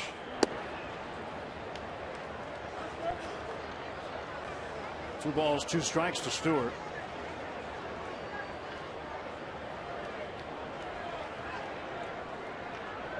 And the pitch to right field, right at Jay Bruce. Let's go back to our Root Sports studios. Rob King has this State Farm game break.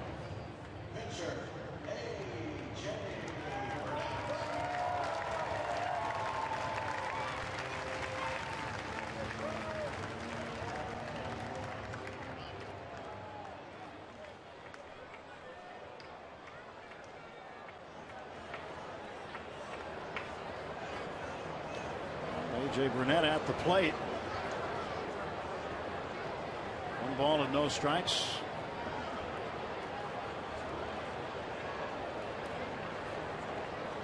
Burnett, his 5th straight start.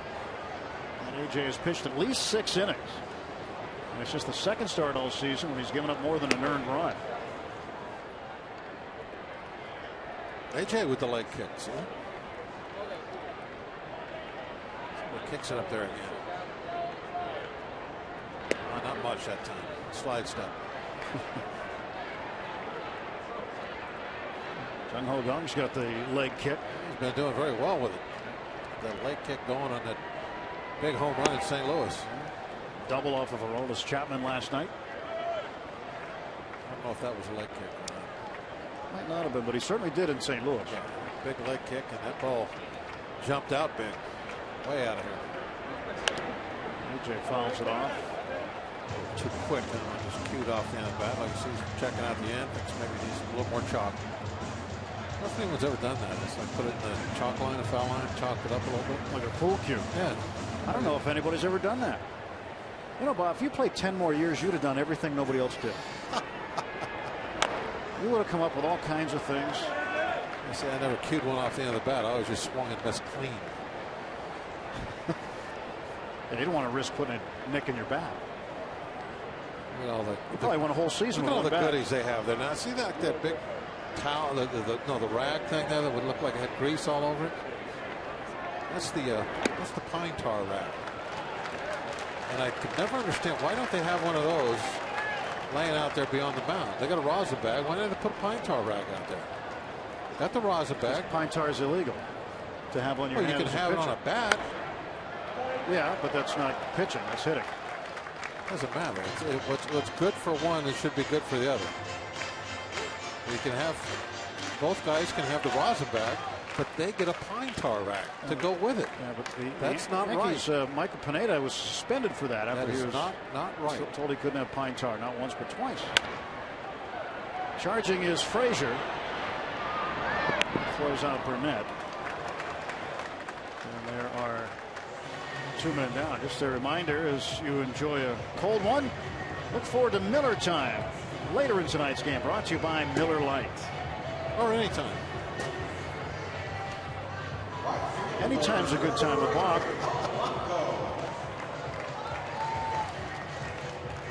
So AJ is out. 2 men out, and back to the top of the order, and Gregory Polanco.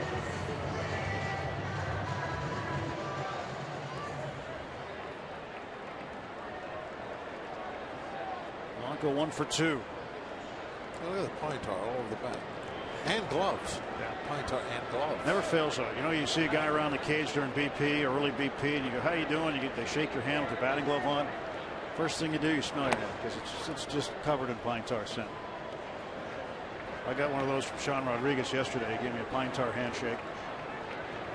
Thanks a lot, I said. I don't mind the scent. It's the stickiness. Well, yeah. I think's it's like sticking. Your pen won't come out of your hand after a while. See, that's why you want it out there on the mound.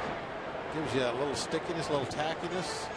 And you pull down on that two-seam fastball, gives you a little more spin. That sinker got a little more bite to it. Slider's going to have a little more bite. Got to have that little tackiness. How to Cheat at Pitching by Bob Walker. No, it's your not better cheating. bookstores No, now. it's just how to take advantage of like some tackiness. If you got like a ball that was tacky. Yeah, but I'm sure you found ways, and other pitchers you know found ways to get pine tar or other substances out there with you. No, I have no idea. I just shake hands with the hitters a lot.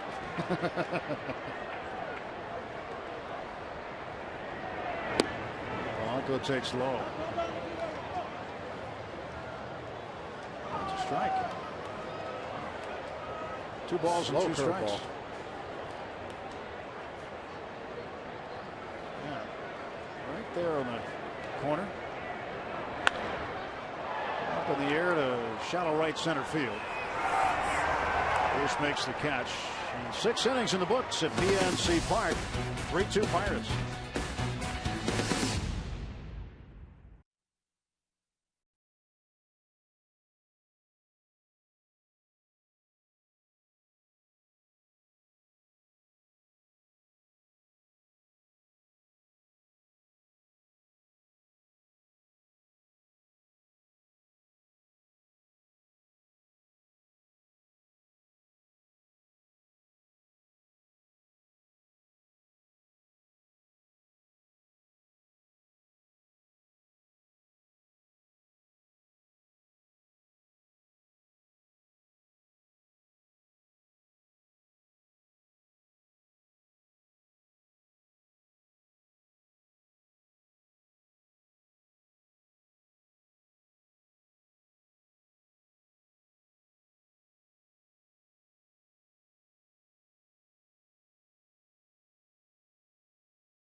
One of the best bands in the burg during Friday Night Rocks on Root Sports. It's a Friday night, but things are all right when the Bucks take it down the opposing side. Get tuned into Pittsburgh's music scene as we showcase local artists and tracks throughout every Friday Night Pirates broadcast. Friday Night Rocks tomorrow when the Bucks take on the Cardinals on Root Sports. Beautiful night. Look at that shot. UPMC scoreboard in favor of the Pirates, 3-2. Top of the 7th inning. Beautiful ballpark. A big weekend series coming up starting tomorrow night. Cardinals are in. Michael Wacha and Francisco Liriano, the pitching matchup. Burnett starts the 7th against Jay Bruce and deals him ball 1.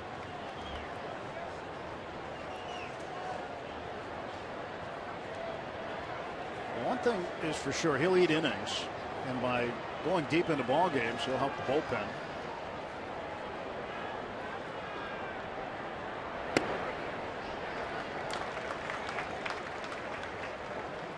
He does not like to come out of ball games. You know that. 1-1 pitch. That's a strike. Well, it's tough nowadays with the limited pitches. You're not allowed to go out there and throw 120 pitches. Tough to get it done in 100. So usually 7 innings, 8 innings. Even if you're throwing the ball really well, you got to come out.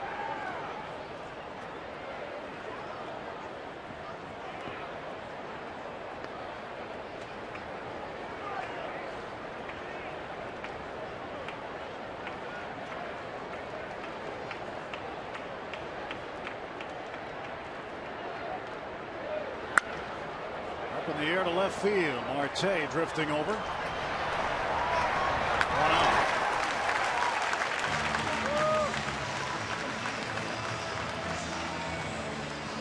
Bruce is out. He's 0 for 2. Now Burnett will face the Reds shortstop, Christopher Negron. Pirates haven't seen Zach Cozart in this series because he has been nursing some minor injuries. Happened over the weekend. Strike to Negron. Negron really struggling with the bat this year. It's 2 for 32. Came in the series with 1 hit. He started 1 for 23, perhaps. First day.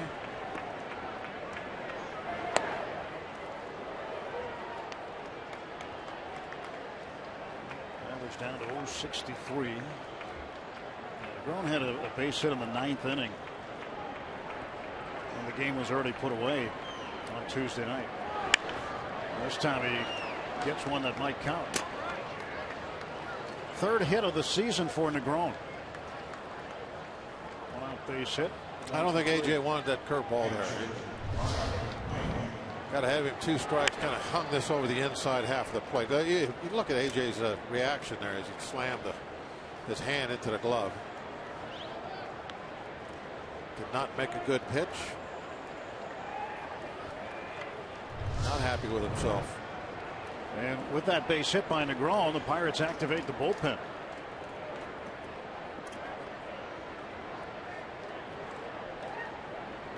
Ryan Pena, switch hitting catcher, sometimes first baseman, was pressed into duty last night at first when Joey Votto was ejected. Jared Hughes warming up.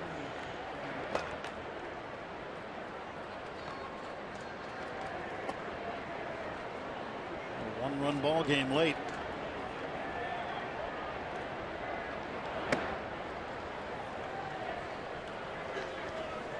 It's Clint Hurdle Gnome night. He does not want to lose this one.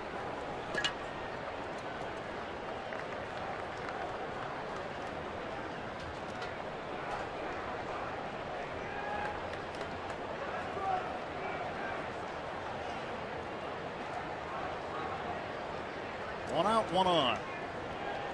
There goes the runner, and this one is pulled foul at the first base side. Negron will head back. Negron 1 steal on the year. Playing a little hit and run. They're trying to hit and run, yeah. There is the Clint Hurdle Gnome.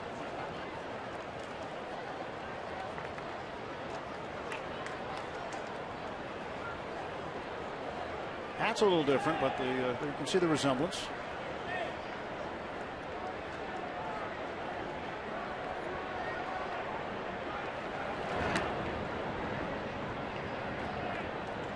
If you could make the gnome chew bubble gum, that'd be interesting.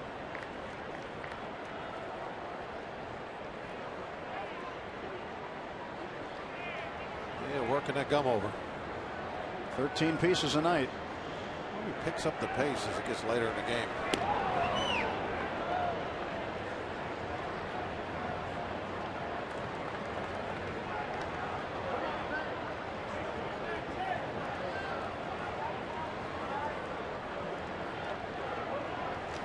Negron leads from first, 1 out. Pitch to Pena.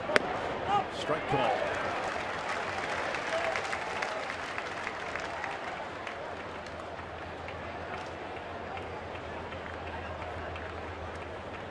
An economical night so far for Burnett with his pitches, 77.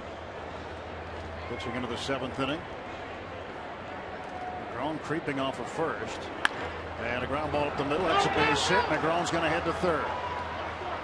And the Reds have the tying run 90 feet away. Yeah, that's too bad. That ball off the bat, you're thinking, okay, could that be a double play ball? And then you realize it is going to make it up the middle.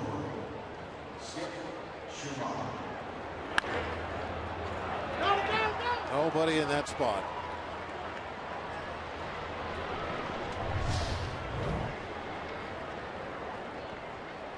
First and third and 1 out.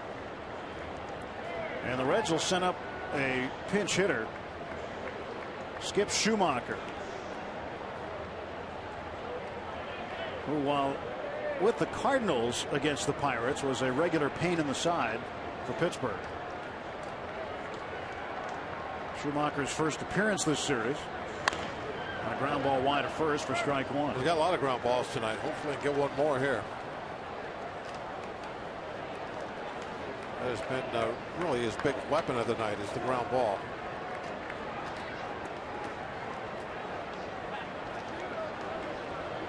Thrown over at third base. 1 out base hit. Brian Pena leading at first. 0-1 the count to Schumacher. Strike 2. AJ gets ahead.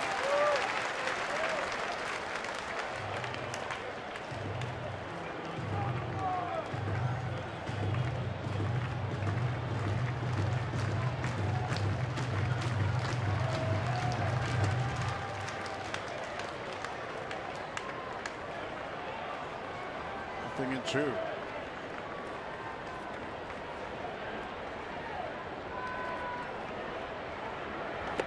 he struck him out. Strikeout 2,401 for A.J. Burnett. You get a big point in the ball game. Tying run 90 feet away. They're just 1 out. He needs a strikeout, and he figures out a way to get it. I mean, that's A.J. He has always had that knack.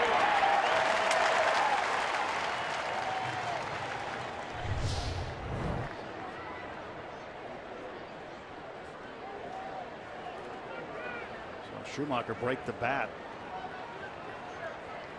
So with that strikeout, A.J. Burnett ties Dennis Eckersley on the all-time strikeout list, 40th.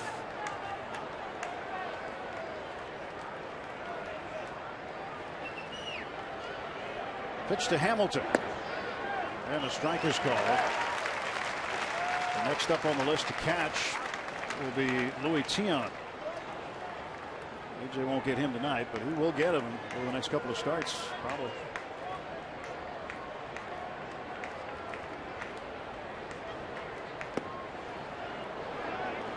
One and 1.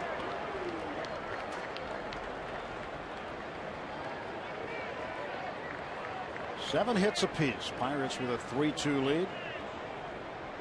Let's put 1 up in the first. Walker base hit after a Polanco double, then 2 in the 5th. Walker getting a hit again. McCutchen a double. Alvarez a double. Solo homer by Todd Frazier in the 4th inning for Cincinnati, and a triple by Bird. He would come in on a ground ball by Votto.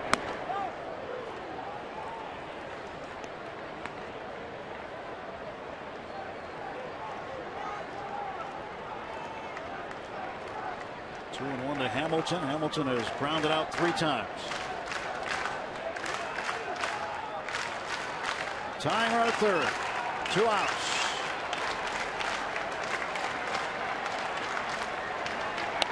On a ground ball. Walker will go to second and get the force out. Nice job by Neil Walker. Outstanding job by Neil Walker. Really kept his head there, cool and calm, went after the force. A.J. Burnett is through 7. Pedro Alvarez deflected that one. And a super play by Neil Walker. It is stretch time here in Pittsburgh. Pirates with a 3-2 lead.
Yellowwood. Well, Neil Walker is tonight RBI number 10 with a base hit, scoring Polanco in the first inning.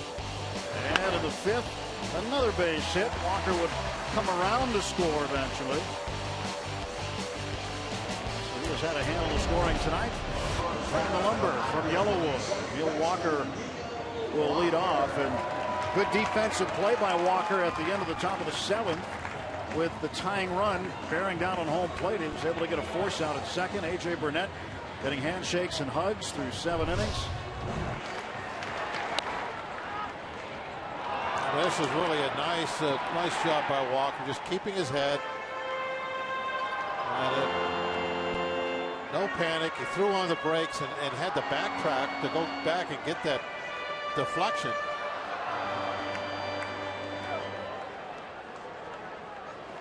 Skipper comes over and says nice job, gets hugs from Ray Searage. Walker takes a ball. Walker with 2 hits, his first multi-hit game since April 26th. Against Arizona, his 5th of the year. Kevin Gregg, 3rd pitcher used by Cincinnati. J.J. Hoover won an inning of hitless and scoreless relief. Didn't walk anybody, didn't strike anybody out.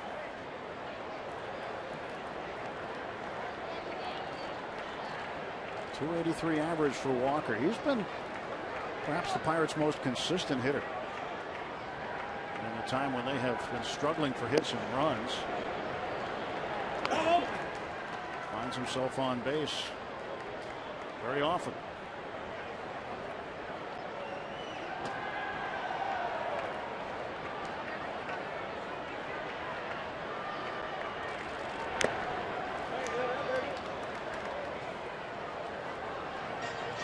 Changing the lineup around a little bit, hoping to spark some more offense, moving Walker from the cleanup spot to the number 2 spot. This is the second game Walker's hit second behind Polanco. Through this rough patch and the offense is having it, Clint certainly not sitting on his hands. He's been trying different combinations, especially up in those first 3 spots, trying to get something to click and catch fire. You never know what combination of hitters you put together against a certain pitcher might work. I mean, that's what it's all about, is who's hitting in front of who or behind who, because that's what the pitcher is really concerned with. the actual numbers on the spots, like who's hitting cleanup, who's hitting second, who's hitting seventh, all that stuff, doesn't really make a whole lot of difference. To the pitcher out there, it's all about who's on deck, and that is going to tell you a little bit about how you're going to pitch the guy standing at the plate, by who's hitting behind you. So that's what the lineup is all about. How often did you find yourself looking over in the on-deck circle? Oh, all the time. You don't necessarily have to look over there because you know who's hit, but yeah, you're always looking at the game, and the score dictates a lot too. If it's close or not, or if you got a little bit of a cushion.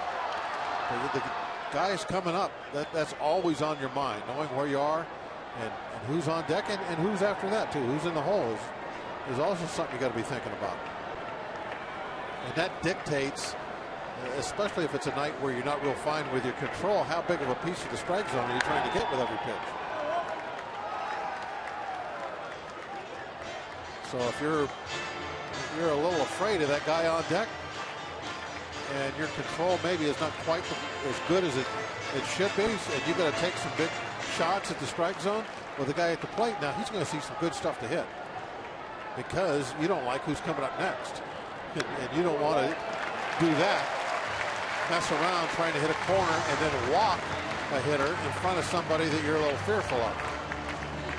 Andrew McCutchen standing up there now with the runner at first base and nobody out. McCutchen is 4 for 5 with a home run against Kevin Gregg. He's hit him well in the past. 194, trying to get off the interstate, over 200.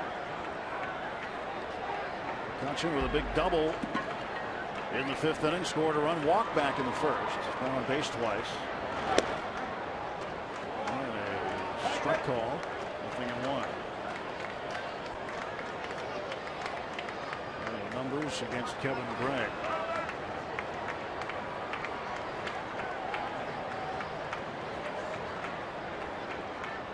Out, Walker at first, throw over there.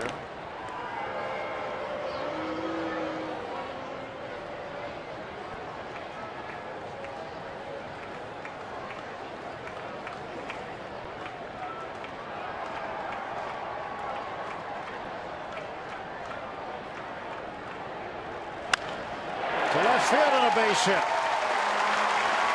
Multi-hit game for Kutch. You mentioned it back in the 5th when he had the double. Maybe that was the hit that was going to start turning things around. Well, this is a lot like the double. This is an inside pitch that he turns on. Look at the location, inside corner, he turns on it, hits it hard in the left field, just like he did his last at bat, which is the one we'll be talking about 2 weeks from now, is when he turned corner. Very nice. They throw you in, you pull the ball. They throw you away. That's when you got to wait for the ball to travel a little bit deeper in the strike zone, and you hit that ball the other way. Earlier today, he was out doing early work. Jeff Branson throwing pitches around the batter screen. I see how they're off the angle. It's called angle hitting. Angle hitting. Did you invent that too? Just invented the term. Oh, okay. Angle hitting. You'll have to ask him about angle Jeff hitting. what angle hitting is. I'll tell you. I'll tell him tomorrow. Hey, Bob told me all about angle hitting. Can you tell me more about it? He'll look at me and say, I hope you do. I want you to tell me what his reaction is. I want to see what he says. I'll do that. Marte up the middle and a base hit. Walker's going to get waved home. Here's the throw from Hamilton. Late. Pirates score. 4-2. Marte another RBI. 20 RBIs in the season for Starling Marte.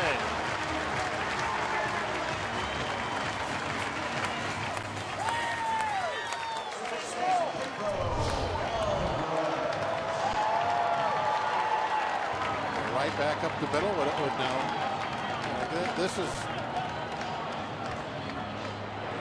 what we're really loving to see. I think everybody is starting to feel it right now. They're feeding off each other. A little enthusiasm, the confidence is coming. Everybody is getting up there. They can't wait to hit now. 9 hits now on the night, 4 runs. The Reds have taken 5 in a row from the Pirates to start the season. That hasn't happened since 1985, and not since 1900 have the Reds taken 6 in a row to start the season. Pirates determined to put a stop to all that tonight. 5-game losing skid. The momentum of the hitters, it's hard to really say exactly what momentum is in baseball, but I think a lot of it is now everybody starts going up there with this confident mindset as they're stepping in. 1-1, and Pedro swings and knocks a foul. Ball and 2 strikes. From yesterday, you're wondering, are these guys starting to press now? I mean, it's gone on a long time, this slump, and now that's the last thing you're thinking. They're going up there, taking some nice confident swings. Ground balls are finding holes.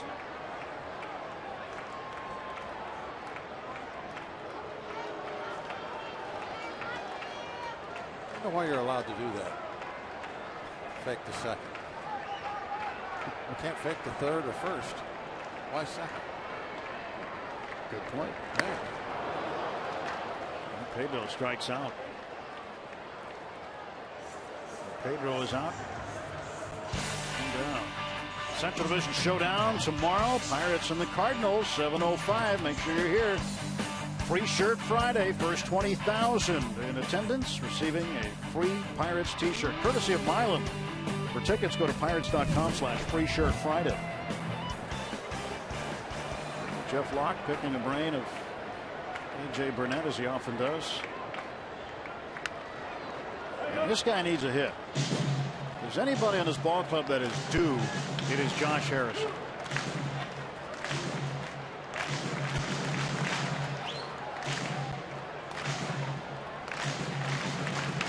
Josh is 0 for his last 17. 2 on, 1 out. Popped up foul. It's an 0-2 count. Tony Watson getting ready.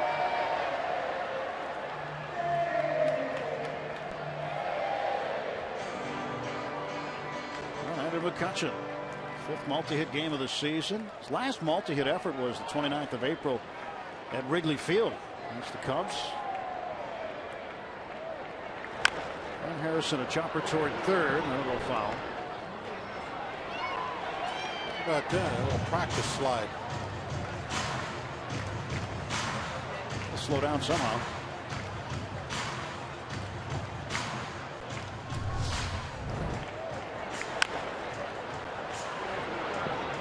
Just jogging in there. A little practice. Pop-up slide. Yeah. That's for everybody that's worried about that left knee. He just slid on it. Seems okay. Yeah. Just went down, slid on that left knee for no reason. That's probably what Phillips was asking him about. Where's your knee?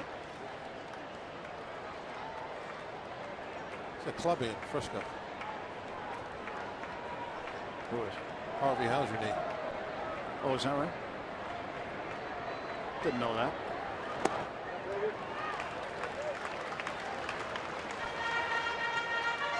Of course, that's when we go out there, you got to. Howie, how's your knee? Read the sign. All right. I missed the sign. Where is it? It's hanging in there above the one of those pillars. Okay. You walk in. Won't be long. We'll be out there end of the month. 2-2.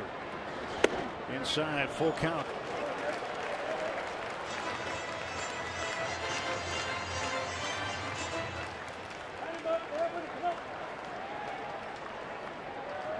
Jordy Mercer up there on deck. And Harrison with a 3-2 pitch coming. San Francisco just picturing all the nameplates that they have of the former players who've been in there up on the walls. I haven't seen that sign you're talking about. Well, it brought over Candlestick along with all those nameplates. Here comes the payoff from Kevin Gregg. And Harrison aboard. Bases full of Bucks. Second walk in the inning for Gregg. McCutchen down to third. Marte to second. Brian Price the bullpen going. Contreras ready to go. Or he's preparing himself at this point in time. Carlos Contreras.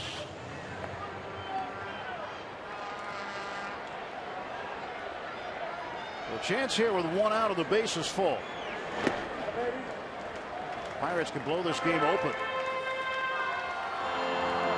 Yeah, late like this with just a couple innings left. This would be a huge hit. From a 2-run lead to a 4-run lead.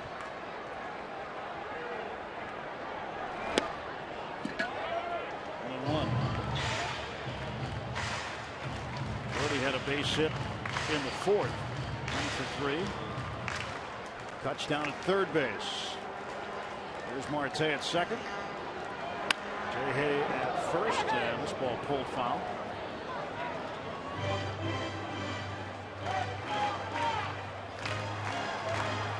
Kevin Gregg working on a 30-pitch inning. 28 right now.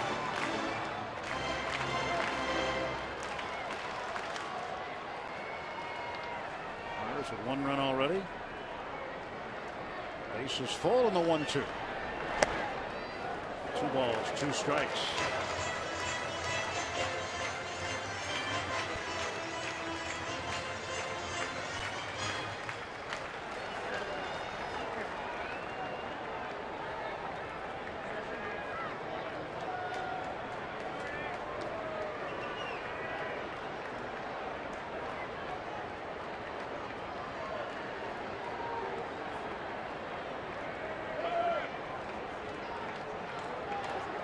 Gets a new series of signs from Brian Payne, the catcher.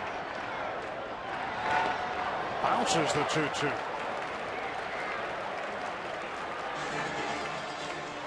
Pretty good save there. That one hit just beyond the grass.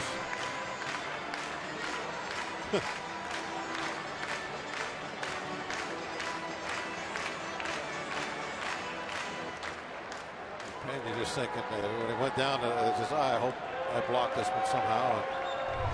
Well, right in his glove. Well, bases full of Bucks. A 3-2 pitch to Jordy Mercer on the way soon. Time holding the game up momentarily.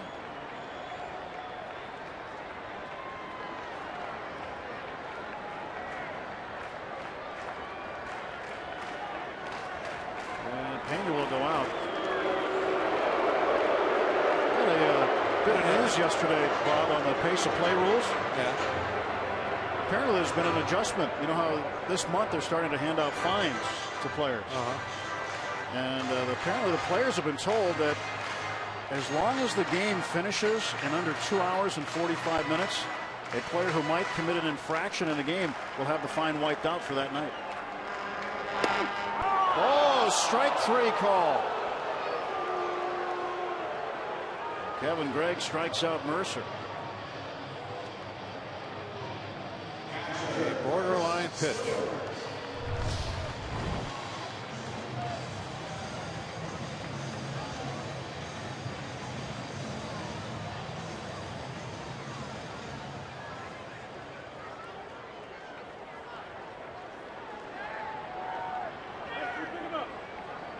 So 2 men out. It'll be up to Chris Stewart. 2:45. It's a interesting. So I'm waiting for the first guy to get fined in a 2 hour and 46 minute game. See what he has to say.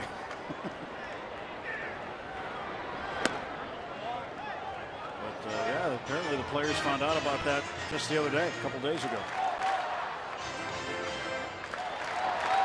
I wonder why they made that exception. That doesn't make any sense. 1-1 and Stewart lines it to left field. It's down for a hit. McCutchen scores. Here comes Marte. A 2-out 2-run single for Stewart. That's a clutch hit right there. That makes a better game of it, huh? Sure does. That's 6-2. A little bit more comfortable than 4-2.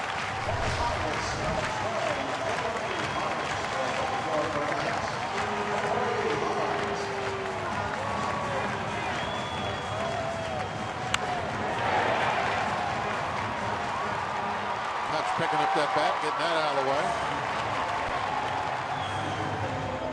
I don't want anybody tripping. Pitching change for Cincinnati. Pirates 6, Cincinnati 2.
With us as well. 6 runs on 10 hits for the Pirates.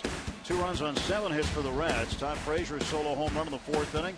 Marlon Byrd, a leadoff triple, came in on a ground ball by Votto. Pirates, Neil Walker, an RBI single. He scored twice. McCutchen, single double, 2 runs scored. Chris Stewart just with a 2-out, 2-run base hit. A.J. Burnett, 7 innings, 4 strikeouts. He's over 2,400 for his career. Starling Marte with 2 RBIs tonight, 20 on the season. Here is Carlos Contreras taking over for Kevin Gregg. Right-hander will face Corey Hart, pinch hitting, and Hart pops the first pitch back and out of play. Corey didn't waste a lot of time when he comes up there as a pinch hitter. He's looking to hit right away. Very aggressive.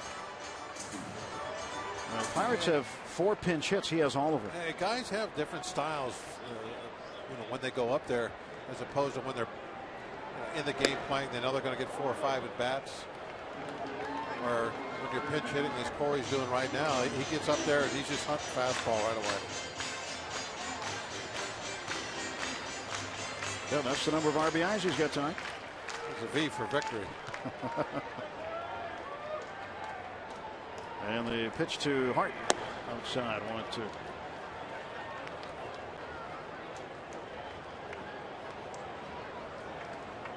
And McCutchen, a couple of hits tonight. It's good to see the Pirates bats going with the Cardinals lurking.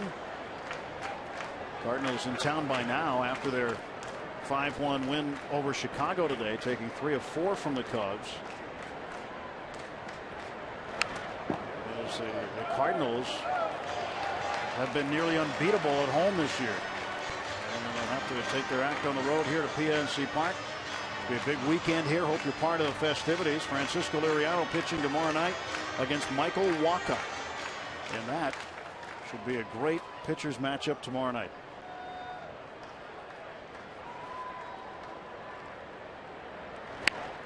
Watch it. It's off the front of the third base dugout.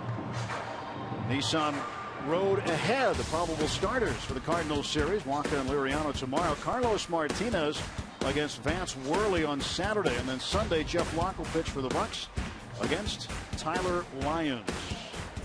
Probables for the Cardinals series. Vance Worley has been pretty tough. Had 1 bad inning here or there. And Hart strikes out. Pirates put 3 up on the board in the 7th inning. 6-2 heading to the 8th.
manager, A.J. Burnett.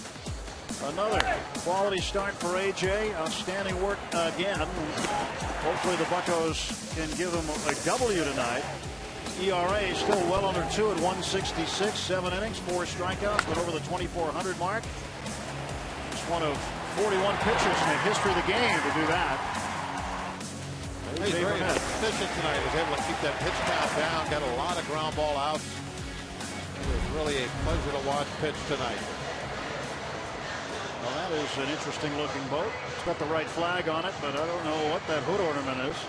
That's Gumby. Yeah, how flexible he is. Yeah, look at that. Very flexible. That would be, yeah, Gumby. That's right. Sean Rodriguez, he is very flexible as far as his positions are concerned. He's playing first base here late. He's the Gumby on the defense. Jared Hughes is in. 16th appearance for Jared. And Marlon Byrd fouls this one off. Strike one.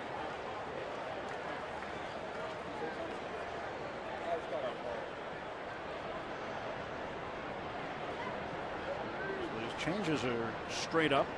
It's just Rodriguez going in for defense.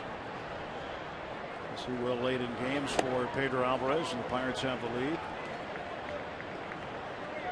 Pirates are behind, but within reach. Pedro will stay in. He can be a game changer himself.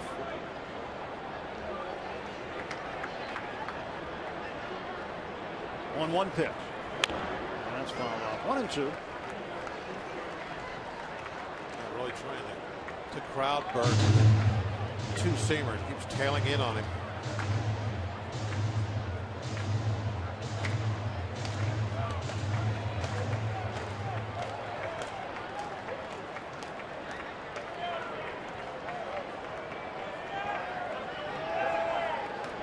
Wants him to go upstairs with a fastball.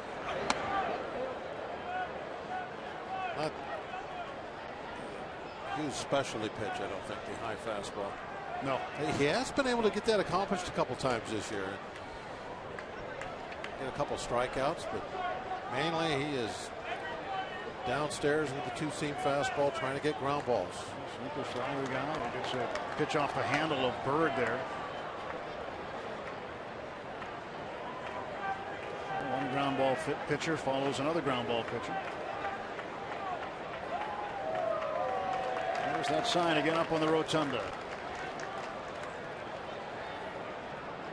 Jolly Rogers waving. I would expect to see more of him this weekend with the Cardinals in. Whoa! Knocked down. Jared finds it. And safe at first is Byrd. Boy, Jared says he's all right, but man, did that ball rocket off the bat of Marlon Byrd.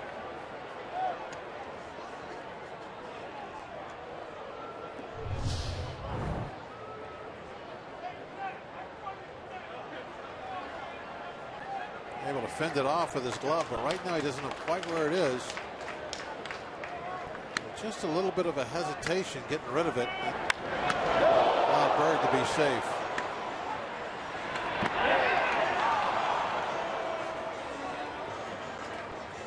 Well, this will be a pretty good look. Uh-oh, look at the look on the face. Now you know what a pitcher's thinking about when he sees that ball come back at him.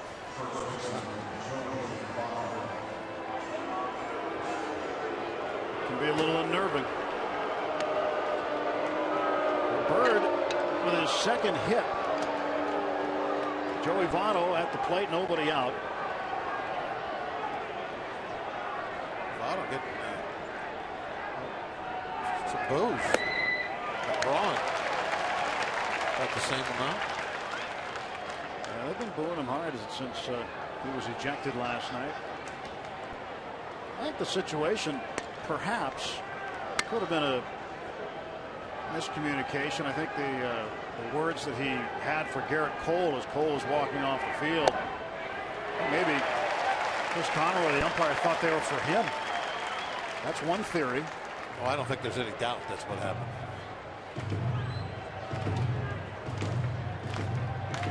You don't think he threw him out for yelling at Cole, do you? No. No. That's exactly what happened. 0-2. That's outside.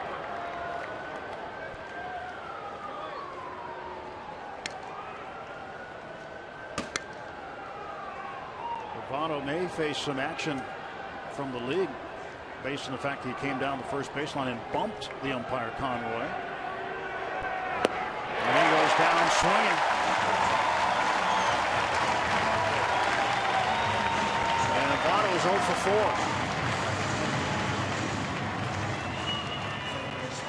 One of the best hitters in the league, having a rough trip to Pittsburgh.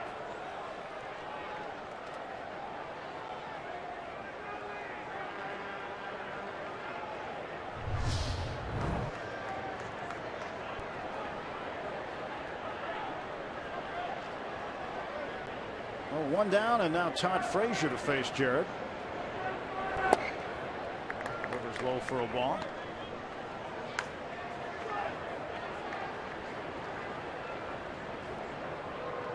Every team's got a guy you don't want to let beat you. And for Cincinnati, it's this guy. Right now, the National League leader in home runs with 10.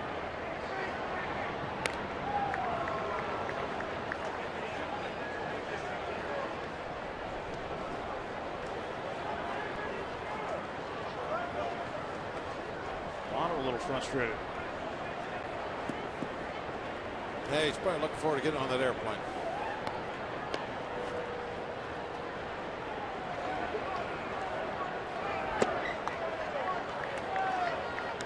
2-0 to Frazier. Look at the National League leaders. There's Frazier on top. How about Jock Peterson from the Dodgers? He's got 9. And his teammate Adrian Gonzalez also with 9.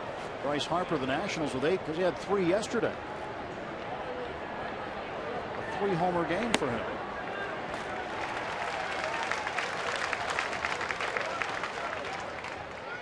2-1 to Frazier. 1 out, 1 on for Cincinnati.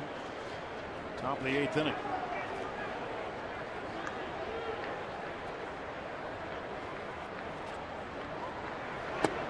That breaking ball in there for a strike.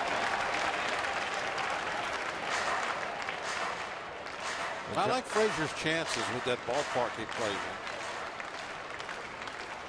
Tough for the Dodger guys. You know, Dodger Stadium gets dark. Ball doesn't like to carry there. Those numbers were entering tonight, but he's hit his 10th in the 4th inning.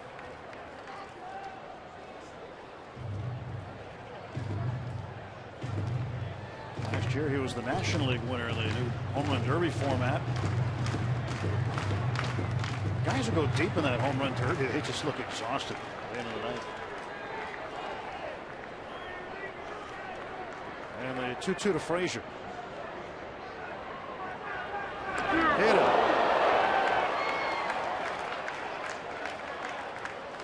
You don't want to do that with the big lead.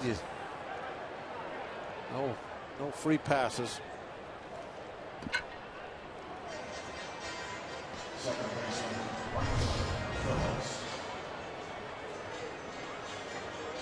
Just one of those running fastballs that took off, jumped in there, got Frazier in the hip.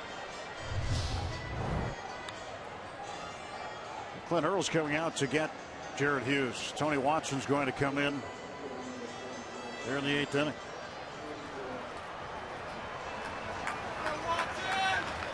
Watson to face Brandon Phillips when we return.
Presented by the authority of the Pittsburgh Pirates and may not be reproduced or retransmitted in any form.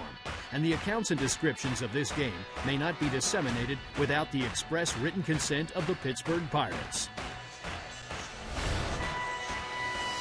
So Jared Hughes, a third of an inning, 1 hit, 1 strikeout, 1 hit batsman. He's responsible for both men on base. And Tony Watson will come in to face the right-handed hitting Brandon Phillips. Top of the 8th inning, 1 out. Pirates a 6-2 lead.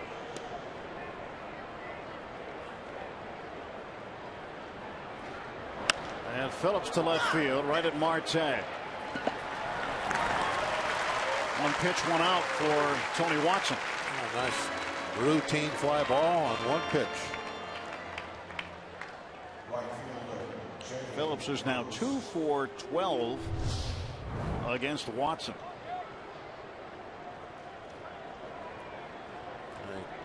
I knew as soon as they hit it that it wasn't going anywhere. Looked like maybe the ball was a little on the end of the bat. That's why just routine distance. Phillips only has, I think, was it 2 extra base hits for the entire season? He has 1 double, 1 home run. Yeah. Really hasn't been driving the ball much at all. Just those 2 extra base hits. Jay Bruce at the plate now. He has not had a lot of success against Tony Watson. Just 1 for 16. Watson's punched him out 5 times.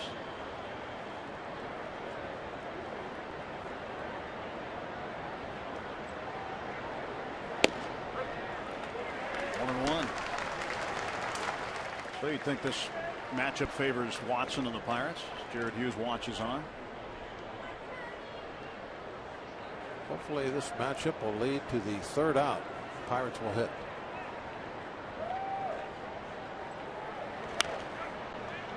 One and 2 now to Jay Bruce.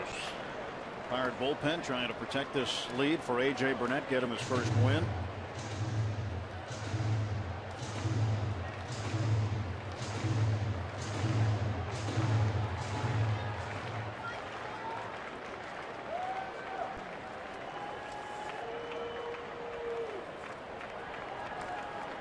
One-two pitch to Bruce.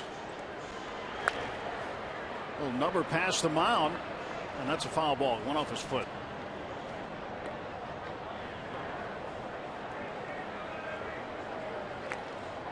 That one hurt a little bit. Jumping around.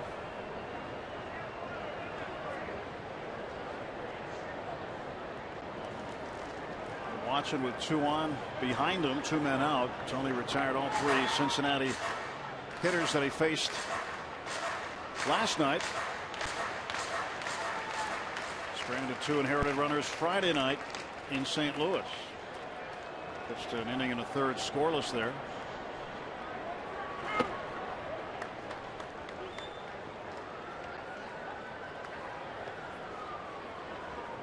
Two and 2 to Bruce. Bruce 0 for 2 with a walk tonight. Last year, the first time All-Star, Tony Watson looking in.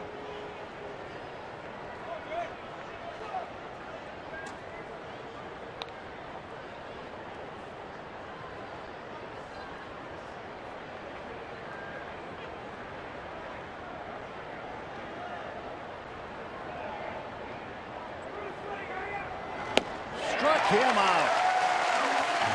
Watson comes in, strands 2. We go to the bottom of the 8th inning at PNC Park, a 6-2 Bucco lead.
Orioles Cardinals tomorrow night. Our coverage starts at 6:30 with Pirates pregame presented by WB Mesa on Root Sports.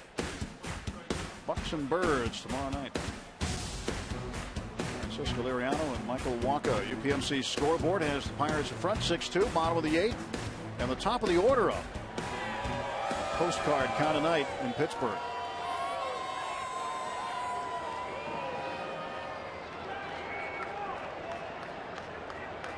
Polanco, it's out of Contreras, and the pitch swung on and missed.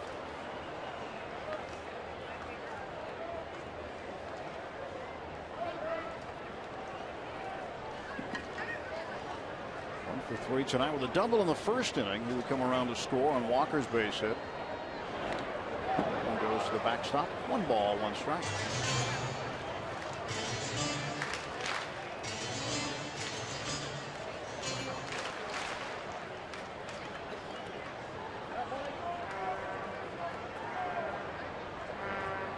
Carlos Contreras, the right-hander.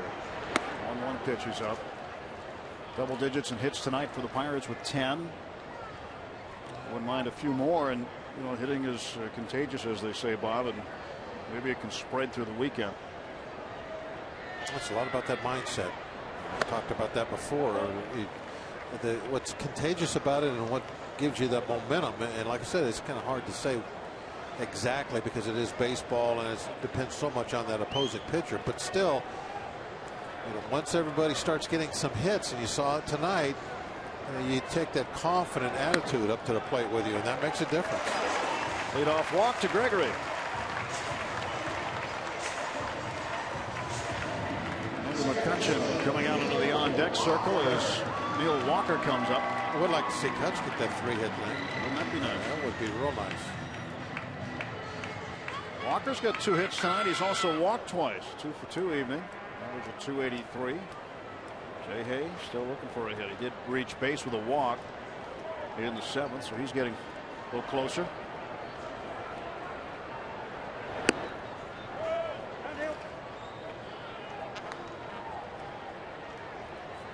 And the Brewers losing today to the Dodgers 14-4. Brewers are 9-20. I like it. I like it. Go big or go home. That's excellent. Yeah. How about a gnome run right now? That's even better.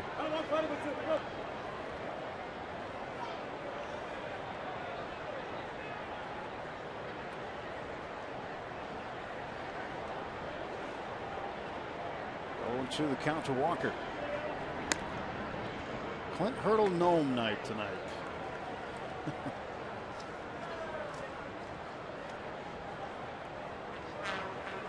There he is.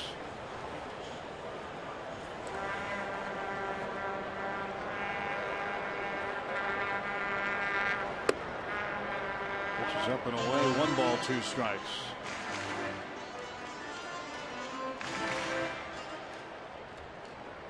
Well, we've gone over the 245 mark, so now anybody was caught delaying the game tonight, They got to pay.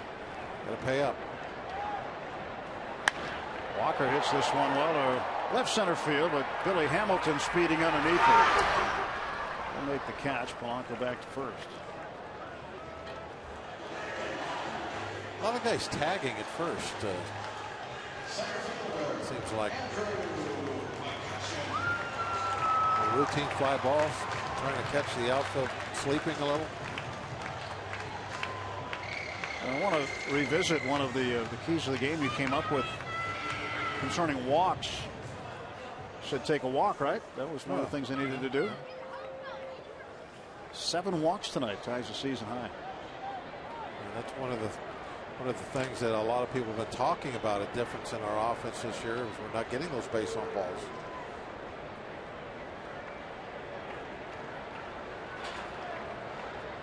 Two hits in his last 2 trips. Scored 2 runs. And Cutchin takes it inside. How many RBIs does Walker have tonight? Just 1. Just 1.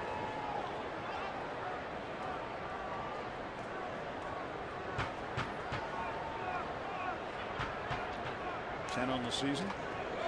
There goes the runner. Throw down to second base. Not nearly in time, and Polanco has got a steal. That is his 9th stolen base.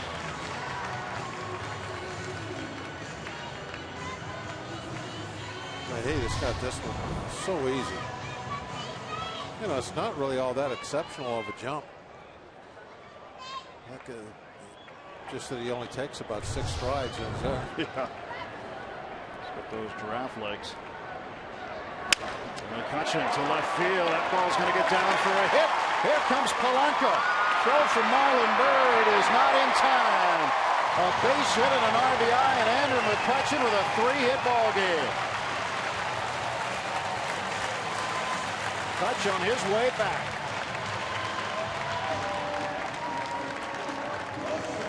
Polanco setting it up with that speed of his.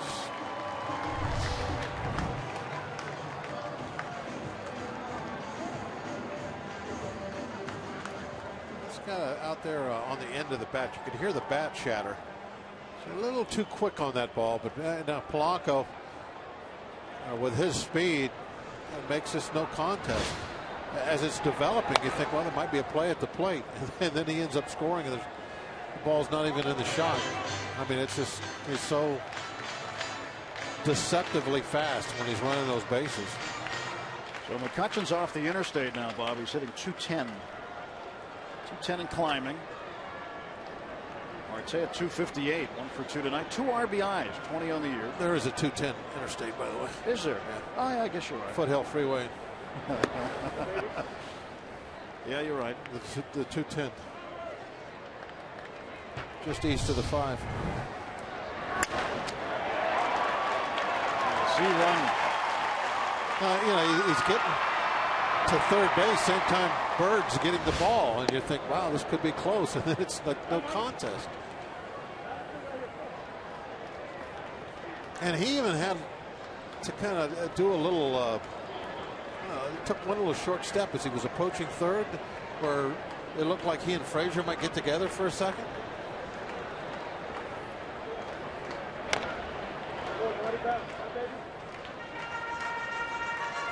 Pirates a 7-2 lead. Gregory Polanco's figured in 2 of those 7 runs.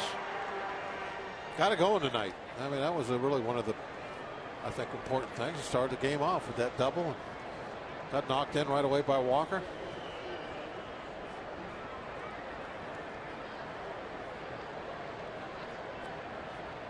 Go to first, getting back McCutchen. Reds will have the bottom of the order up in the top of the 9th inning. But 1 out here in the bottom of the 8th. McCutchen first, Marte at the plate. And 1-2 coming from Carlos Contreras.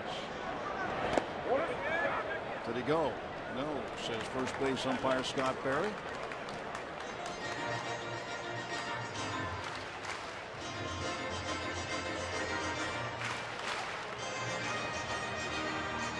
Bob's been clapping his hands. He's happy and he knows it.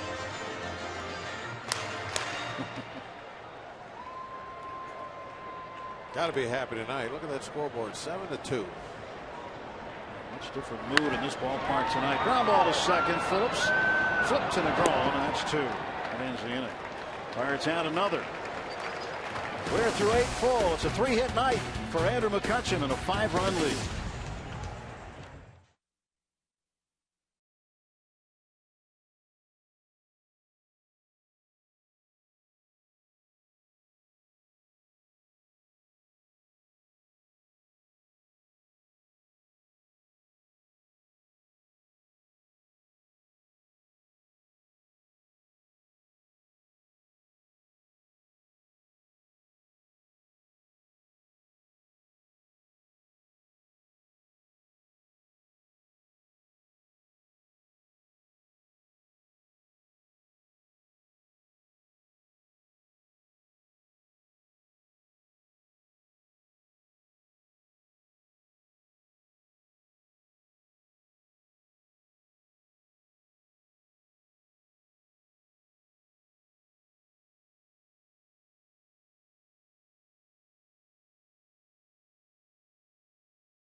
Clutch performances tonight by the Pirates. Clutch performing May 10th at Stage AE. Andrew McCutchen, 3-hit night. This is the second one of the year. And starting to see him show signs of getting that swing back. Good night for Andrew McCutchen. That makes all baseball fans in this region smile. Souvenir. We head to the top of the 9th inning. Pirates with a 7-2 lead. Mark Melancon getting some work. Pirate closer. They'll face Christopher Negron, the shortstop. And pitch in for a strike.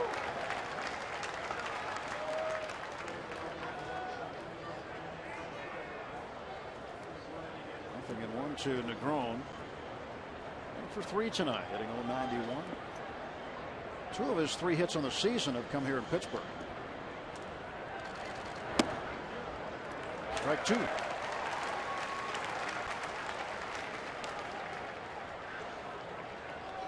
have the Jolly Rogers prepared. They're ready to hoist the colors when this one is done.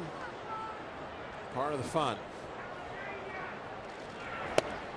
They'll wave the flag when it's time.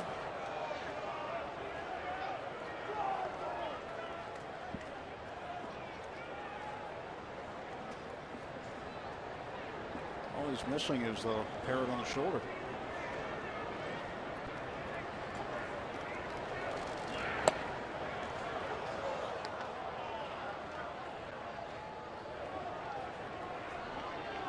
Parrot on the head.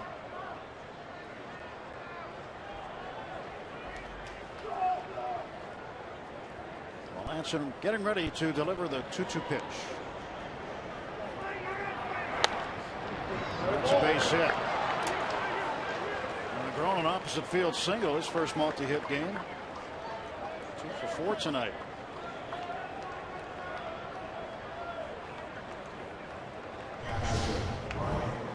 Not a bad pitch. Negron just trying to kind of poke it out there someplace, and nobody playing down that line. Can't play everywhere.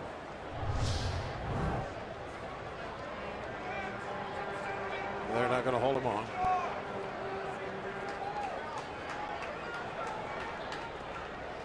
Ryan Pena, he's got a couple of hits. Takes a strike. He might be due to hit a ground ball to an infielder right now.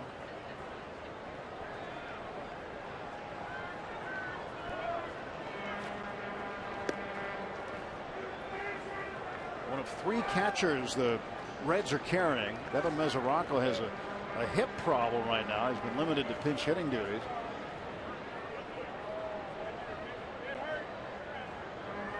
A hip impingement.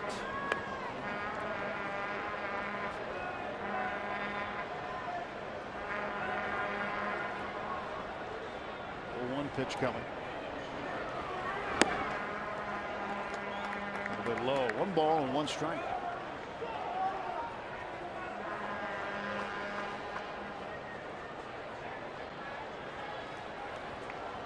Mark pitched a scoreless 9th in Sunday's loss to the Cardinals. He had a strikeout. Hasn't pitched in a save situation since the 25th of April. Will come back here to Mark. He will turn, fire to second base. They get the out there. Oh! First, double play. 3rd one of the night for the Pirates. What a quick turn by Mercer. I want to put as a replay, put a watch on how long this takes, though.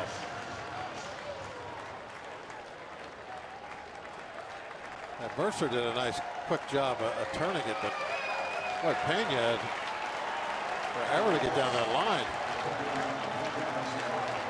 I kind of thought Mercer was or not Mercer, but Melancon was taking a chance, just going to second base with that, trying to get the lead runner. Thought they were going to get just one there. Yeah, they turned it into a double play. Devin Mesoraco pinch hitting, takes the ball.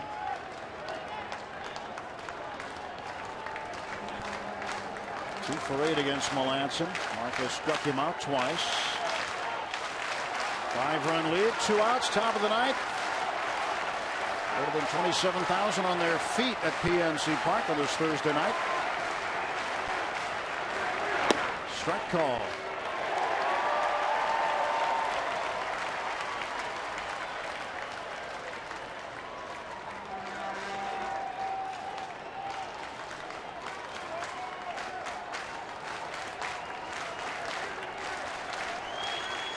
One pitch.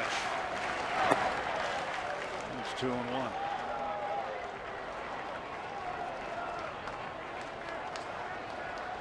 During the Pirates' little skid, the players collectively all said no panic. It was business as usual every day, and they get back to work every day, and it's paying off tonight.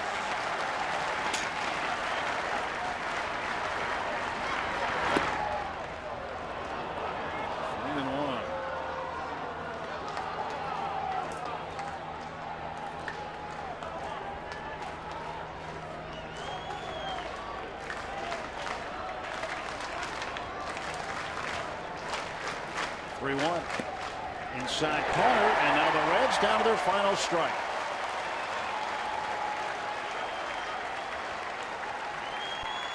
The Parrot is giddy.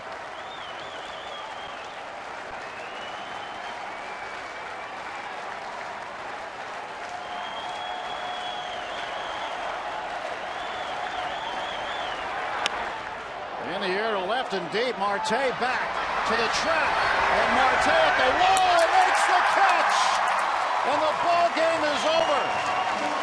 7-2, Bucks win. They had a 5-game skid.